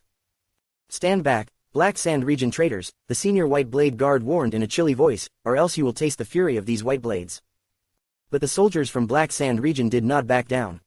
The leader with the appearance of a disciplinary office chuckled softly and said, this is good. We have been waiting for this for a long time, your excellencies. The atmosphere was becoming tenser. May we speak to each other, your grace? Thales exhaled. With a complicated expression, he stared at the Archduke Lampod and at the great disparity in the number of people on both sides in the area. There might be other ways to settle the matter tonight. Chapman Lampod turned his head around slightly. He cast an unconcerned glance at the Prince of Constellation. Not a single hint of emotion could be detected in his eyes. It was as if he was looking at a corpse. Have you forgotten, Prince Thales? Archduke Lampod raised his eyebrows. He looked as if ice that would never melt had gathered on his face. It is not as if I have not approached you for a negotiation before. Little rascal hid behind Thales in fear. Such a pity. The second prince frowned and stared at the other in disbelief. He remembered the first time they met. Without a change in his expression, Lampod shook his head slowly and said, that children are not supposed to drink wine. Thales shut his eyes and let out a light sigh. Hiya. Damn it. In the next second, the Archduke of Black Sand pushed down on his saber gently and exhaled. There was an eternal coldness in his gaze. Be quick, the Archduke ordered his army, blank-faced. Do not leave even a single person alive, especially that boy. Chapter 189 Symphony of Blood 1. Your Grace. Under the dawn sky, Vlad, the disciplinary officer, stared at Nicholas and Gleeward with a stern expression. What are you waiting for? However, the Star Killer and the veteran did not move at all. Nicholas placed his hand on his severing soul's blade without a word. Vlad, when I asked you just now if His Majesty ordered to lift the curfew, the Star Killer had a cold expression as he spoke said in a soft voice, your reply was a little strange. Gleeward sneered a little. Vlad was slightly stupefied, but the curfew really wasn't lifted. That's beside the point. The Star Killer cut off the disciplinary officer's words straight away. He said coldly, the point was that you answered without hesitating, not missing a single word. His Majesty has yet to remove the curfew, but we have to go against his orders to come here. Vlad's expression changed immediately. Nicholas swept his gaze across every single patrol guard behind Vlad. Watching their sparkling gazes, he continued to speak soberly. The lift on a curfew is issued by Count Lisbon, the Prime Minister, to Viscount Laysden, the chief garrison officer of the capital city. The disciplinary halls of the various districts will only accept a warrant with Laysden's signature on it, then they will arrange for the curfew to be lifted. He snorted coldly. A mere disciplinary officer in the capital city would only receive orders for tasks such as the removal of road obstacles and the resumption of traffic. They wouldn't have any idea about whether His Majesty had ordered to lift the curfew. Vlad creased his brow. Nicholas continued to speak without pause. His gaze made Vlad feel suffocated. You were so adamant on escorting us, to the point that you made up excuses based on my words. What is your intention? Behind Vlad, the patrol guards exchanged glances. Their expressions varied. Nicholas watched them. It made his mood sink. Too suspicious. What happened? Vlad sighed. It was just a slip of the tongue. Besides, in this sort of situation, His Majesty is definitely the one who made the initial order. However, Nicholas still did not say anything. Instead, Gleeward spoke while his body was supported by Nicholas. Tell me, Vlad, since when did you care so much about the kingdom's affairs? The crippled veteran exhaled. It's been more than 10 years. From the recruitment of soldiers to clearing the city, every time something happens in the capital, your first reaction was to hide and avoid, afraid that it would affect your gains. While he listened to Gleeward's words, Nicholas's expression became even more terrifying by the second.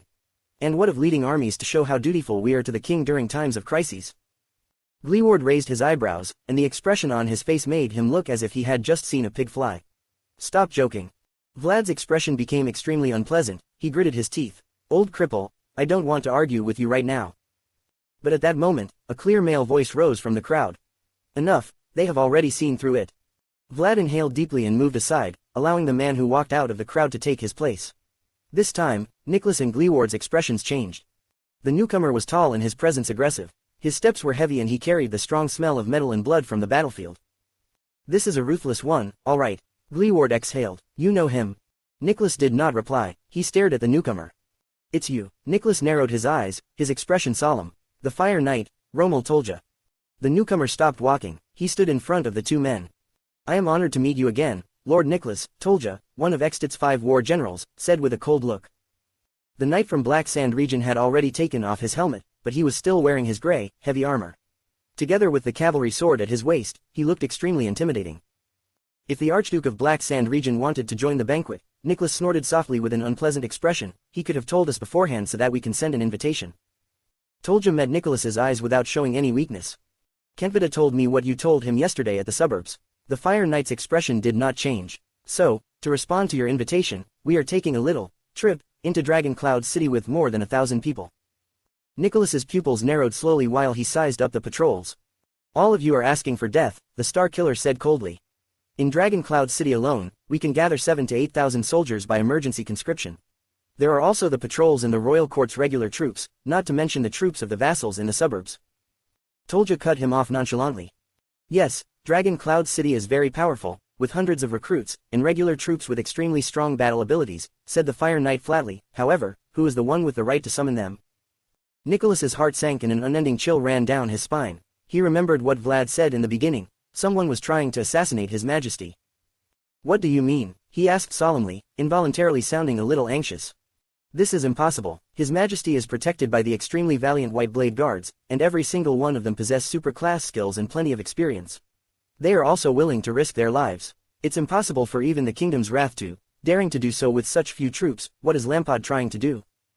Nicholas and Tolja's eyes met, and it looked as if sparks were about to fly off because of how hostile they were. What I meant was that both of you do not have to worry about this. The knight from Black Sand region was expressionless. Extit will soon be reborn. Nicholas forced himself to calm down. There's a traitor, right? The Star Killer tightened his grip on his blade. He said coldly, how long had you all planned this? To be able to bring 2,000 people into Dragon Cloud City, neither the chaos caused by the calamities, nor the mere boss of a gang would be sufficient to do this. Who else did all of you buy over? Laysden, the chief garrison officer, or even Lisbon, the prime minister. However, Tolja did not answer Nicholas's question. Chief Gleeward, the Fire Knight turned to the crippled veteran with a respectful expression. I have heard good things about you, and know that you have always been dissatisfied with the Walton family's rule. Nicholas furrowed his brow slightly. However, Gleeward's reaction was faster than he had imagined. Enough. Gleeward exhaled and said in a light tone, it's true that I can't stand Nuven, and this king of ours is indeed a bastard. Tolja's eyes brightened. Then, you. However, Chapman Lampad, Gleeward did not give Tolja a chance to speak. Revealing his large, yellow teeth, the veteran laughed like a street ruffian. Even though I'm poor and illiterate, I am, after all, a Northlander. No matter how dissatisfied I am with my king, I wouldn't bring soldiers into the capital city to kill him. Gleeward's tone became colder. Neither would I pledge my loyalty, at such a low price, to this beast who killed his own brother, to this traitor who betrayed his king. The Fire Knight showed a regretful expression. He lowered his head and sighed.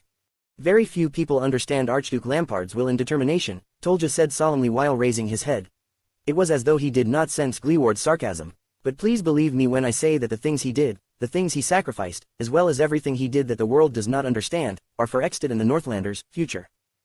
Gleeward spat on the floor, his expression filled with disdain. He killed his own brother for the title of Archduke, and now he's here to exploit the opportunity of the calamity slaughtering the citizens, their blood turning into rivers while he helps himself to the spoils. The veteran said fiercely, what future can this kind of ruler bring to the Northlanders? Tolja did not say anything. Vlad flipped his braids, his expression was sinister.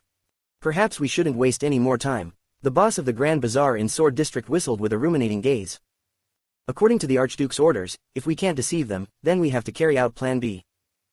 This might be a little painful, Vlad said sinisterly. The moment he said that, the atmosphere suddenly grew tense. It was as if the balance of the scale had been broken. Tolja nodded slowly. You know, Your Grace, I would really like to exchange blows with you, to make up for my regret of not being able to kill the Sword of Reversing Light with my own hands. Your wish shall be fulfilled today. The prior fight in the snow was indeed not satisfying enough, Nicholas said flatly as he drew his blade. He swept his gaze across the patrols. Fortunately, there was not too many soldiers from Black Sand region. They did not even make up a quarter of the total, most of them were the disorderly squad under Vlad. Perhaps we can handle this by relying on the terrain of the wreckage. However, the mixed quality of the patrols did not make Nicholas feel better. Where is the main force of Black Sand region right now? Do they have a more important mission? Tolja had no intention of attacking. Instead, he looked at Vlad and waved his hand slightly. The expressions on the patrol units became increasingly solemn. Can you still fight? The Star Killer let go of Gleeward, letting him stand by himself. Cripple. Stop joking, dead face. Gleeward coughed violently and wiped the blood off his lips, looking extremely pale. He gritted his teeth and said, now, I can kill 100 more calamities. But the veteran stopped mid-sentence. Along with Vlad's wave, almost 50 patrol units came forward. They formed two semicircles. The ones in front kneeled down and the ones behind stood. Supreme class elites. Nicholas stopped breathing for a moment, Gleeward's eyes widened. That's almost 50 infantry crossbows. Against the two of us. All of Gleeward's emotions at that moment could be summarized in one word, a word that Nicholas very much agreed with. FCK. The man with 8 braids turned his body slightly to the side and slipped into the battle array formed by his subordinates. Two great men who surpass others in valor and are renowned in the kingdom, allow your humble servant to introduce himself one last time. Chad Vlad, I run a small business in Dragon Cloud City. Vlad chuckled, as if he was very happy. My business scope ranges from infantry crossbows to mystic guns. Staring at the large number of crossbows, Nicholas and Gleeward sighed. Vlad stopped smiling. He opened his eyes and revealed an extremely cold gaze. We're well stocked. Tolja turned his head, he looked slightly displeased. Then, in an impeccable attack, 50 arrows fired simultaneously at the two Supreme class fighters. It rained black arrows, they whistled in the air. And drew much blood. Ellipsis. Archduke Lampad lowered the tip of his sword. More than 10 soldiers of Black Sand region at the front row raised their crossbows. Arrows. The white blade guards roared. Thales and Little Rascal were pressed to the ground, shielded behind everyone. However, the Prince of Constellation's mind was a mess at this moment. He knew that he was of no help in such a battle, just like that time at the fortress. The only thing he could do was, Thales looked towards the middle of the crowd, where Lampad stood. His thoughts wandered. No, everything is wrong. This is too unusual. As Thales was lost in thought, more than 10 white blade guards faced the crossbows and went into a defensive formation that was shaped like a tortoise shell. They kneeled on one knee at the same time and leaned against each other with their bodies slanted. They raised the arm shields on their forearms and placed it across themselves, protecting their heads and bodies. Swish. The arrows went hissing towards them. Thales still did not understand. After King Nuvan died, Lampad appeared. He even tacitly admitted that he was the culprit behind the scenes. But, clang. Arrow after arrow hit the arm shields and were deflected, producing sharp sounds successively. Unfortunately, 2 or 3 arrows also pierced into human bodies, producing dull sounds of flesh being torn apart. But none of the white blade guards made a sound, they only exchanged cold glances. After the first wave of arrows, the white blade guards rose in an instant. The person at the front let out a furious, earth-shattering roar. Charge. Without hesitation, 10 white blade guards charged towards the soldiers of Black Sand region. The few of them took on numerous people. In a daze, Thales breathed. He did not even realize that he was being escorted off the battlefield by a few white blade guards, his mind was filled with questions. Why did Lampad come to Dragon Cloud City? If it's to exact revenge and eliminate the threat of Dragon Cloud City, Archduke Lampad has already succeeded. The king is dead, and Extit will descend into chaos. The Walton family in Dragon Cloud City don't have the chance to contact the other archdukes for revenge on Black Sand region, then Black Sand region is safe. Even if Lampad is the true culprit, why would he want to appear in such a suspicious situation? To get rid of witnesses. No, Lampad didn't need to come at all. He only needed to stay in his territory and wait for news of the king's death. This way, the king's assassination will just become another crime with no lead. But the Charltons will bear the sin of the regicide again, befitting their reputation as the assassin's flower in the regicide family. Everything is so perfect. Without investing much effort, Lampad was able to get rid of his greatest and most fearsome enemy tonight while the calamities wreaked havoc. Earth-shattering battle cries arose. White blade in hand, our lives belong to Northland. Charge to the right. 10 white blade guards serving as the vanguard shouted their commands with ferocious expressions and a murderous aura before they turned around and charged into the enemy's formation. The momentum Black Sand region had gathered by relying on their numbers and by somewhat surrounding them was instantly snatched from their hands. Archduke Lampad furrowed his brow tightly. The dragon's imperial guards, such a pity. A guard positioned his arm shield horizontally, blocking the attacks from an enemy to their left. At the same time, he thrust his longsword forward, and working together with his comrade to the right, tore open an enemy's stomach. The opponent fell on the ground in pain. He moaned and screamed miserably while he clutched at his spilled intestines.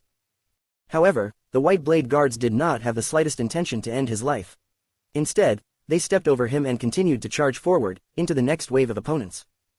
The soldiers of Black Sand region had no choice but to send out some people to drag their comrade back into the battle formation. Thales could not help but remember the kingdom's wrath and his Fury Guards' charge. Blood splattered amid the crowd. The White Blade Guards divided themselves into teams of 2 people. One blocked off attacks from the left and another tore open the opponents on the right. Charging forward in unison, they exchanged positions and duties periodically. When one went fast, the other slowed down. When one stopped, the other moved. Even though they were occasionally injured, they did not care and continued to charge onwards. It was as if they only cared about the opponents in front of them. Under the White Blade Guards' unexpected counterattack, 5 or 6 of the soldiers from Black Sand region died in a flash. Small in numbers but exceptionally ferocious, the moment the Dragon's Imperial Guards launched their counterattack, Black Sand region's battle array retreated step by step. The White Blade Guards brandished their blades madly, and with their rich experiences, their powerful combat abilities, and their ingenious cooperation, they held back and even countered their enemies. They acted as the rear guards for their retreating comrades. Thales was carried under one of the fighter's arm. The boy was panting without realizing it. He diverted his focus away from the fight and thought hard about the bizarreness of Lampard's actions. Lampard brought his army into the city without bothering to hide them. He placed himself in a dangerous situation and brought suspicion on himself. He even wanted to kill me. Not only did he expose himself, he brought trouble on himself, and there is even the possibility that he will be condemned by the public. It will then be difficult for him to escape from being labeled a criminal. The people in Exted will not let go of the one who assassinated their common elected king. The chance Black Sand region sees to catch their breath after much difficulty will only disappear like sand through the cracks between fingers. This doesn't benefit Lampard at all. Thales really did not understand why Lampard made such a foolish decision. It was just like that unexpected strike below Broken Dragon Fortress. Compared to the unfathomable King Nuvan, Archduke Lampard was unpredictable and beyond Thales' comprehension. Thales could not help but to question it again. Is Lampard going crazy? But then he immediately recalled Poutre's words, Lampard is not crazy. Chapman Lampard, what on earth do you want? Escorting Thales and Little Rascal in the retreat, the White Blade Guard strode past an abandoned roof. But suddenly, they stopped. Raising his head, Thales immediately felt his blood run cold. In front of them stood the tall Lazar Kenvida, a vassal to Black Sand region and also the Viscount of the city of Halting Light. A row of soldiers flanked him. They stood facing Thales, Little Rascal, and the 4 White Blade Guards, and raised the bows in their hands. Thales sighed, bows again. Before his eyes he saw the sight of Yodel being hit by the arrow shot by the assassin sent by the Duke of the Northern Territory when they were ambushed on their way to Renaissance Palace. Such a despicable weapon, Thales thought despairingly. He turned to look at Little Rascal, her eyes were also filled with terror. It is as the Archduke has said before. Prince Thales, Archduke Lampard's advisor, Viscount Kenvida, smiled and said, please do be careful in choosing your enemies and friends.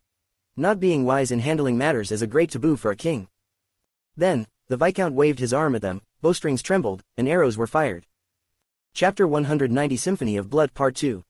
Under the morning rays of dawn, the densely packed army stood among one of the ruins and encircled the trio at the center so tightly that not even a single drop of water would be able to escape. Cohen stared at the unexpected girl before him, gaze filled with shock and disbelief. Croche, why? The short-haired girl only stared apathetically at him without uttering a word. Cohen suddenly felt that a part of that girl had died a long time ago.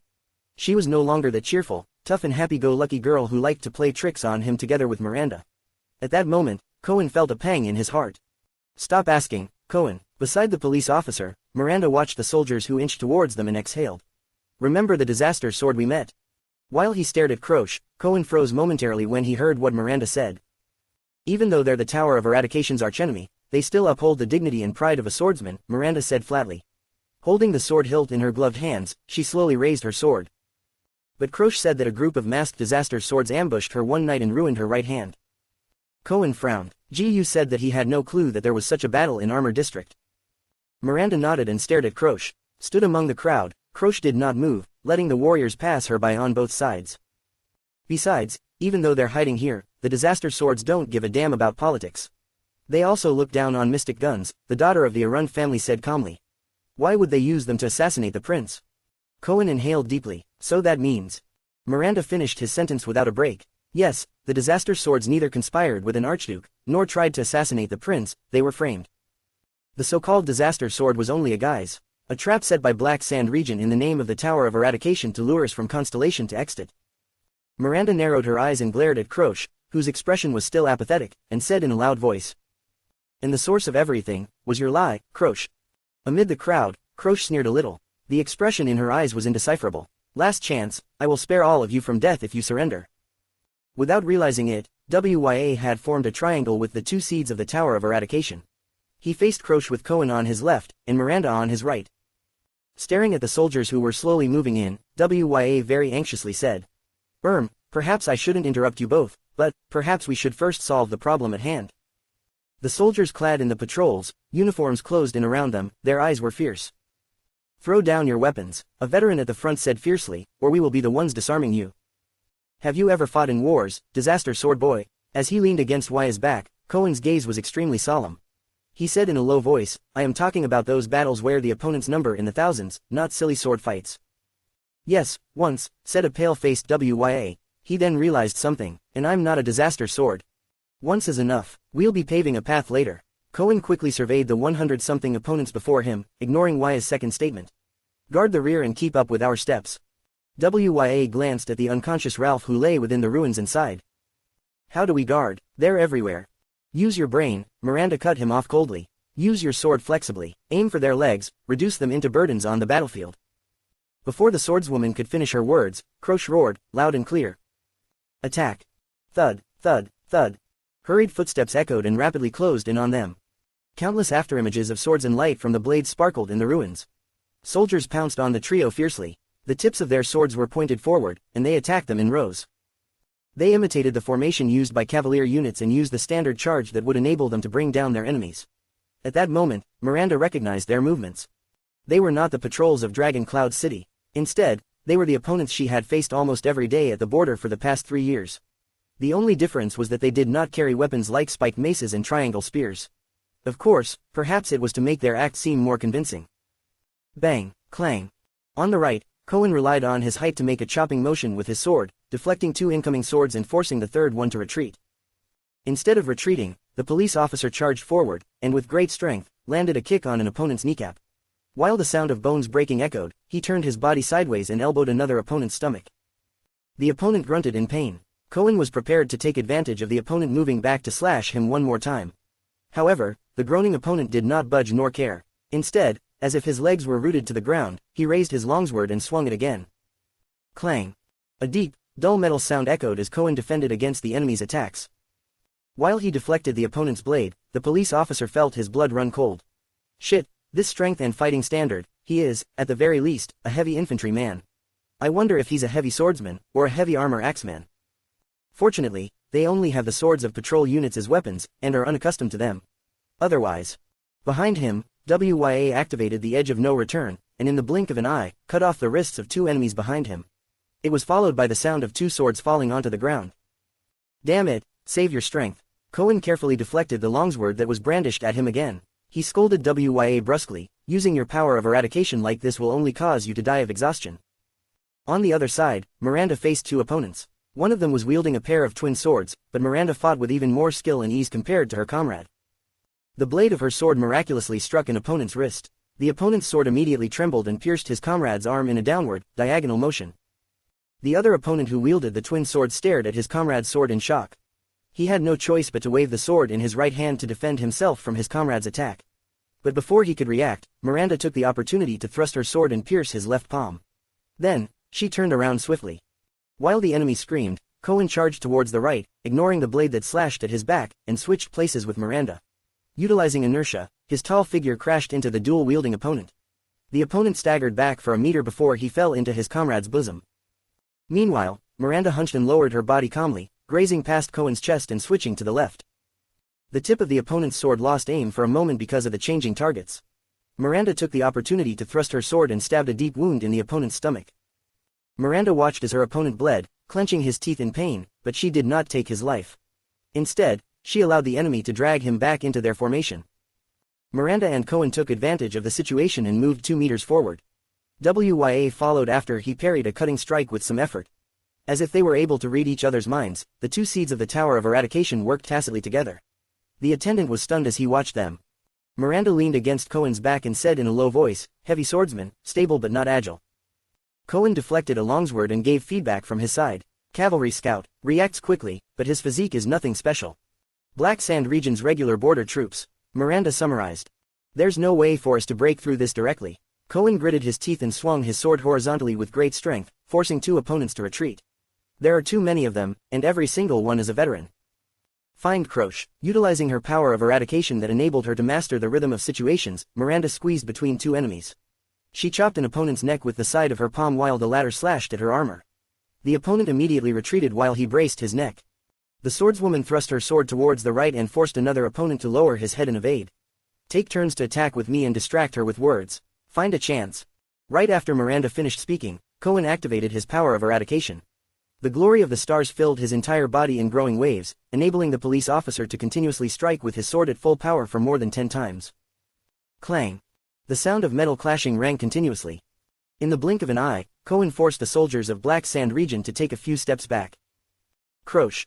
Cohen attacked at full strength. His offense did not waver, and he was strangely confident. He roared angrily at the commander in the crowd, "For Lampard's coup, you betrayed us in the Tower of Eradication."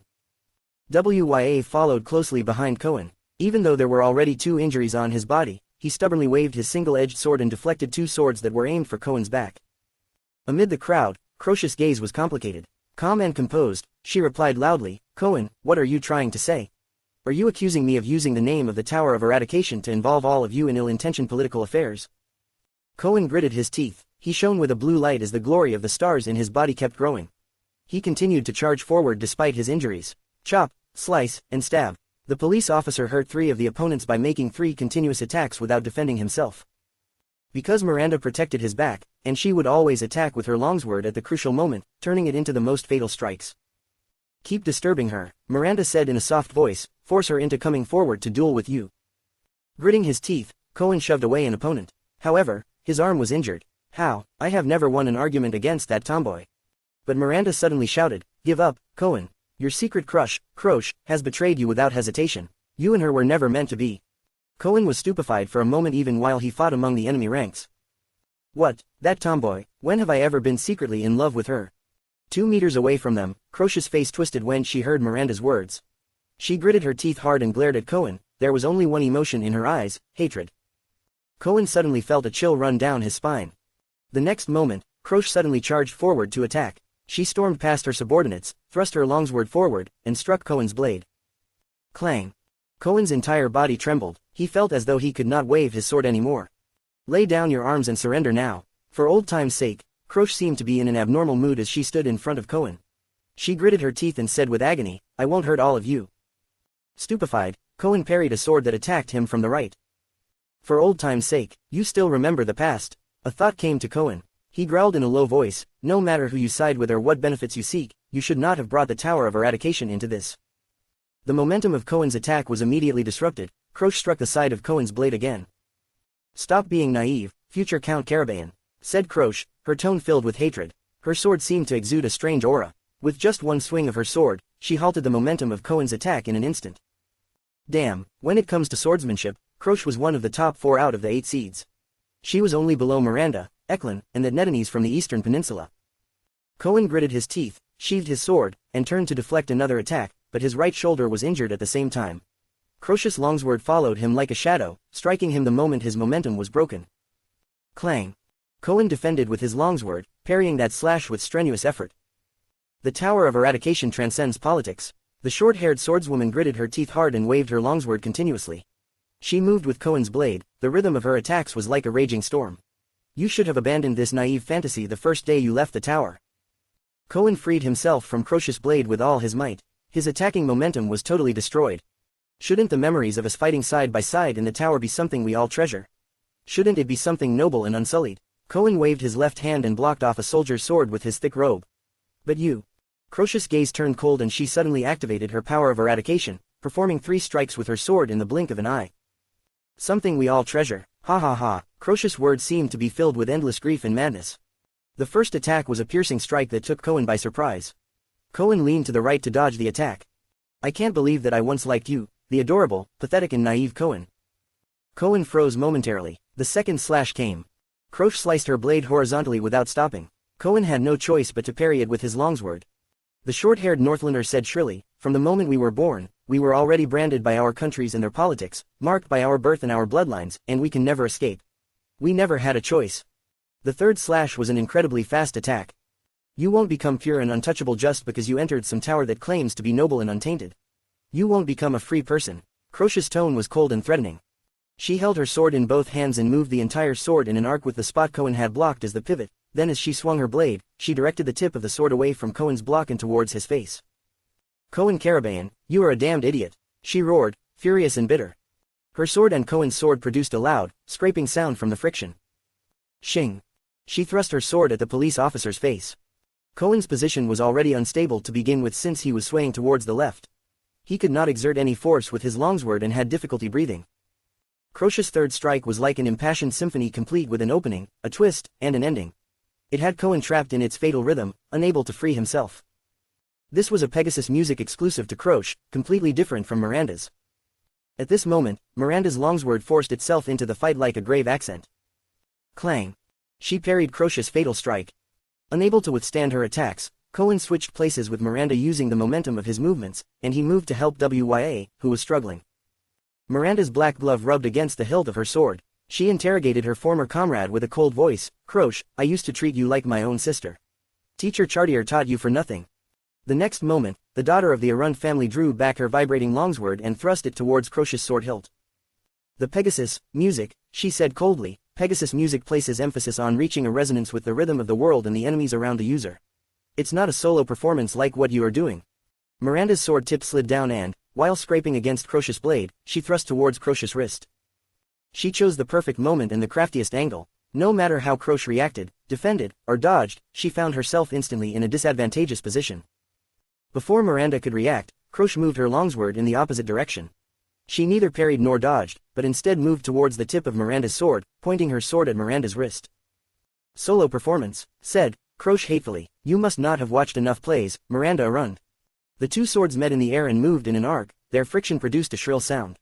The two swordswomen, both masters of the Pegasus music and shared the same teacher, listened to each other's force and tempo along with the frictional sound. They were prepared to snatch an opportunity to impede the other's rhythm and deliver a fatal strike.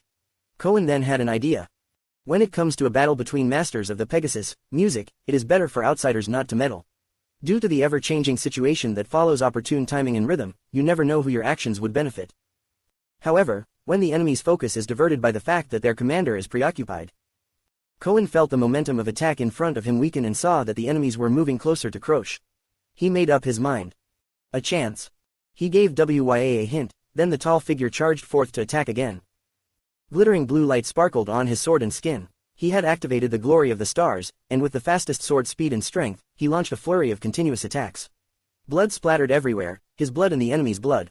Cohen shot past 3 people in the blink of an eye. He had even cast Miranda and Wya behind him, and just as he was about to open up a gap in the encirclement. "I just need to create a rift, and then..." With clenched teeth, Cohen charged forward with all his might. An enormous fist appeared suddenly from within the crowd at that moment. Cohen subconsciously waved his sword in a chopping motion, but the fist was different. It changed directions midway and hit the side of Cohen's blade. Bang! Even though Cohen was filled with the glory of the stars, he found it difficult to dodge the punch. His longsword stopped midway. Like how an axe that was chopping firewood without obstruction suddenly hits an iron board, a great force came from the impact. Struck by the hard punch, the blade of Cohen's sword bent backwards with a shrill sound, hitting Cohen's left cheek together with the enormous fist. Cohen's ears rang and his entire world shook. Blood splashed from his face and his vision was dyed red. He fell back in a daze, but he had no more time to think. That punch, that was... No. Cohen fell to the ground, feeling extremely despaired. He raised the sword in his right hand subconsciously, but an arm pressed forcefully on his hand. The enemy then pressed Cohen's shoulder with his other hand and gave it a twist. Snap. Ah, Cohen grunted from pain, his right shoulder had been dislocated. Clang.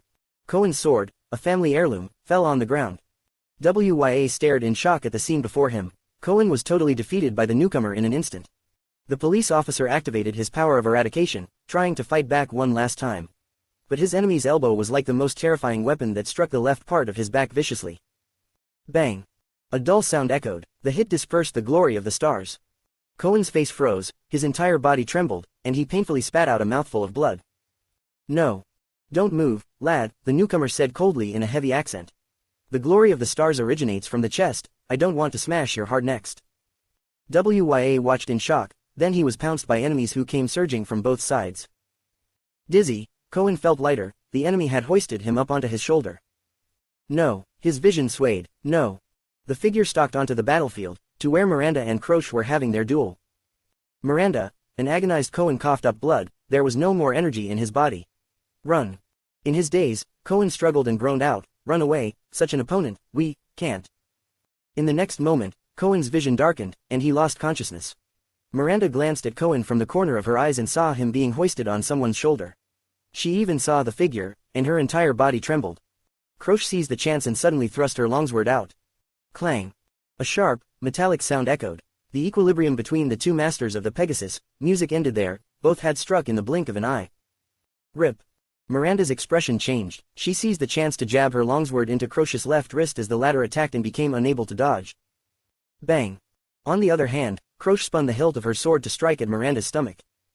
Croce clenched her teeth, Miranda staggered slightly and was about to strike back, but then a sword came into view without a sound, and without anything blocking its path. The blade of the sword pressed onto Miranda's shoulder. It was Cohen's longsword, held in an enormous hand. Miranda felt a surge of massive, unparalleled power from the sword. This is an inescapable stranglehold, Miranda thought. Bam. In the next moment, the swordswoman was pressed to the ground by that massive force. The power of eradication in her body was in chaos, the Pegasus, music had been disrupted. Croce came forward with a cold countenance. She kicked away Miranda's longsword. Caw-clink. Miranda's longsword clattered onto the ground. Why, Miranda could not endure the massive force anymore. She lay pinned down on the ground and spat a mouthful of blood. Still, she raised her head stubbornly to glare at the newcomer. Why are you here? She glared at the robust and tall, white-haired figure and roared in fury and indignation. Caslin Lampod. Before Miranda stood the pride of the Tower of Eradication, the legendary commander of the White Blade Guards who was also the owner of the Hero Tavern, and nicknamed as the Ground Shaker. The old man did not say anything. Stone-faced, he continued to press down on the long sword while still carrying Cohen on his shoulder. It continued until the soldiers of Black Sand region came to take the furious Miranda and the unconscious Cohen away. Why's angry yells echoed from afar. Croce sheathed her sword with a poker face. The Archduke just sent an order, the swordswoman said coldly, he needs help at his location. The old man turned and looked at Croce. There was an agile woman who broke into the battlefield and rescued that boy. She calmed her breathing, a supreme class. Flustered from the battle, Croce adjusted her outfit. The old man's gaze was filled with sorrow as he watched Miranda and Cohen get taken away. A few seconds later, a serene-faced Caslin said slowly, don't hurt them. His gaze was filled with a deathly stillness. Croce raised her head and stared into Caslin's eyes. She said slowly, of course, Uncle Caslin, of course. Caslin turned and disappeared into dawn's fog. Croce, too, turned and gathered her subordinates. Soon, the soldiers of Black Sand region left the ruins. It was as if nothing happened. A few minutes later. Creak, creak, roll. There was a sound of rubble falling onto the ground. The sound became increasingly louder. Finally, a hand shot out of the wreckage. A silver-masked man covered in wounds dusted off the rubble that covered his body. He held his fractured arm, and still in great shock, climbed out. Eyes wide open, Ralph the Phantom Wind follower panted heavily and looked towards where the people from Black Sand region had left. He looked as if he could not believe what had just happened.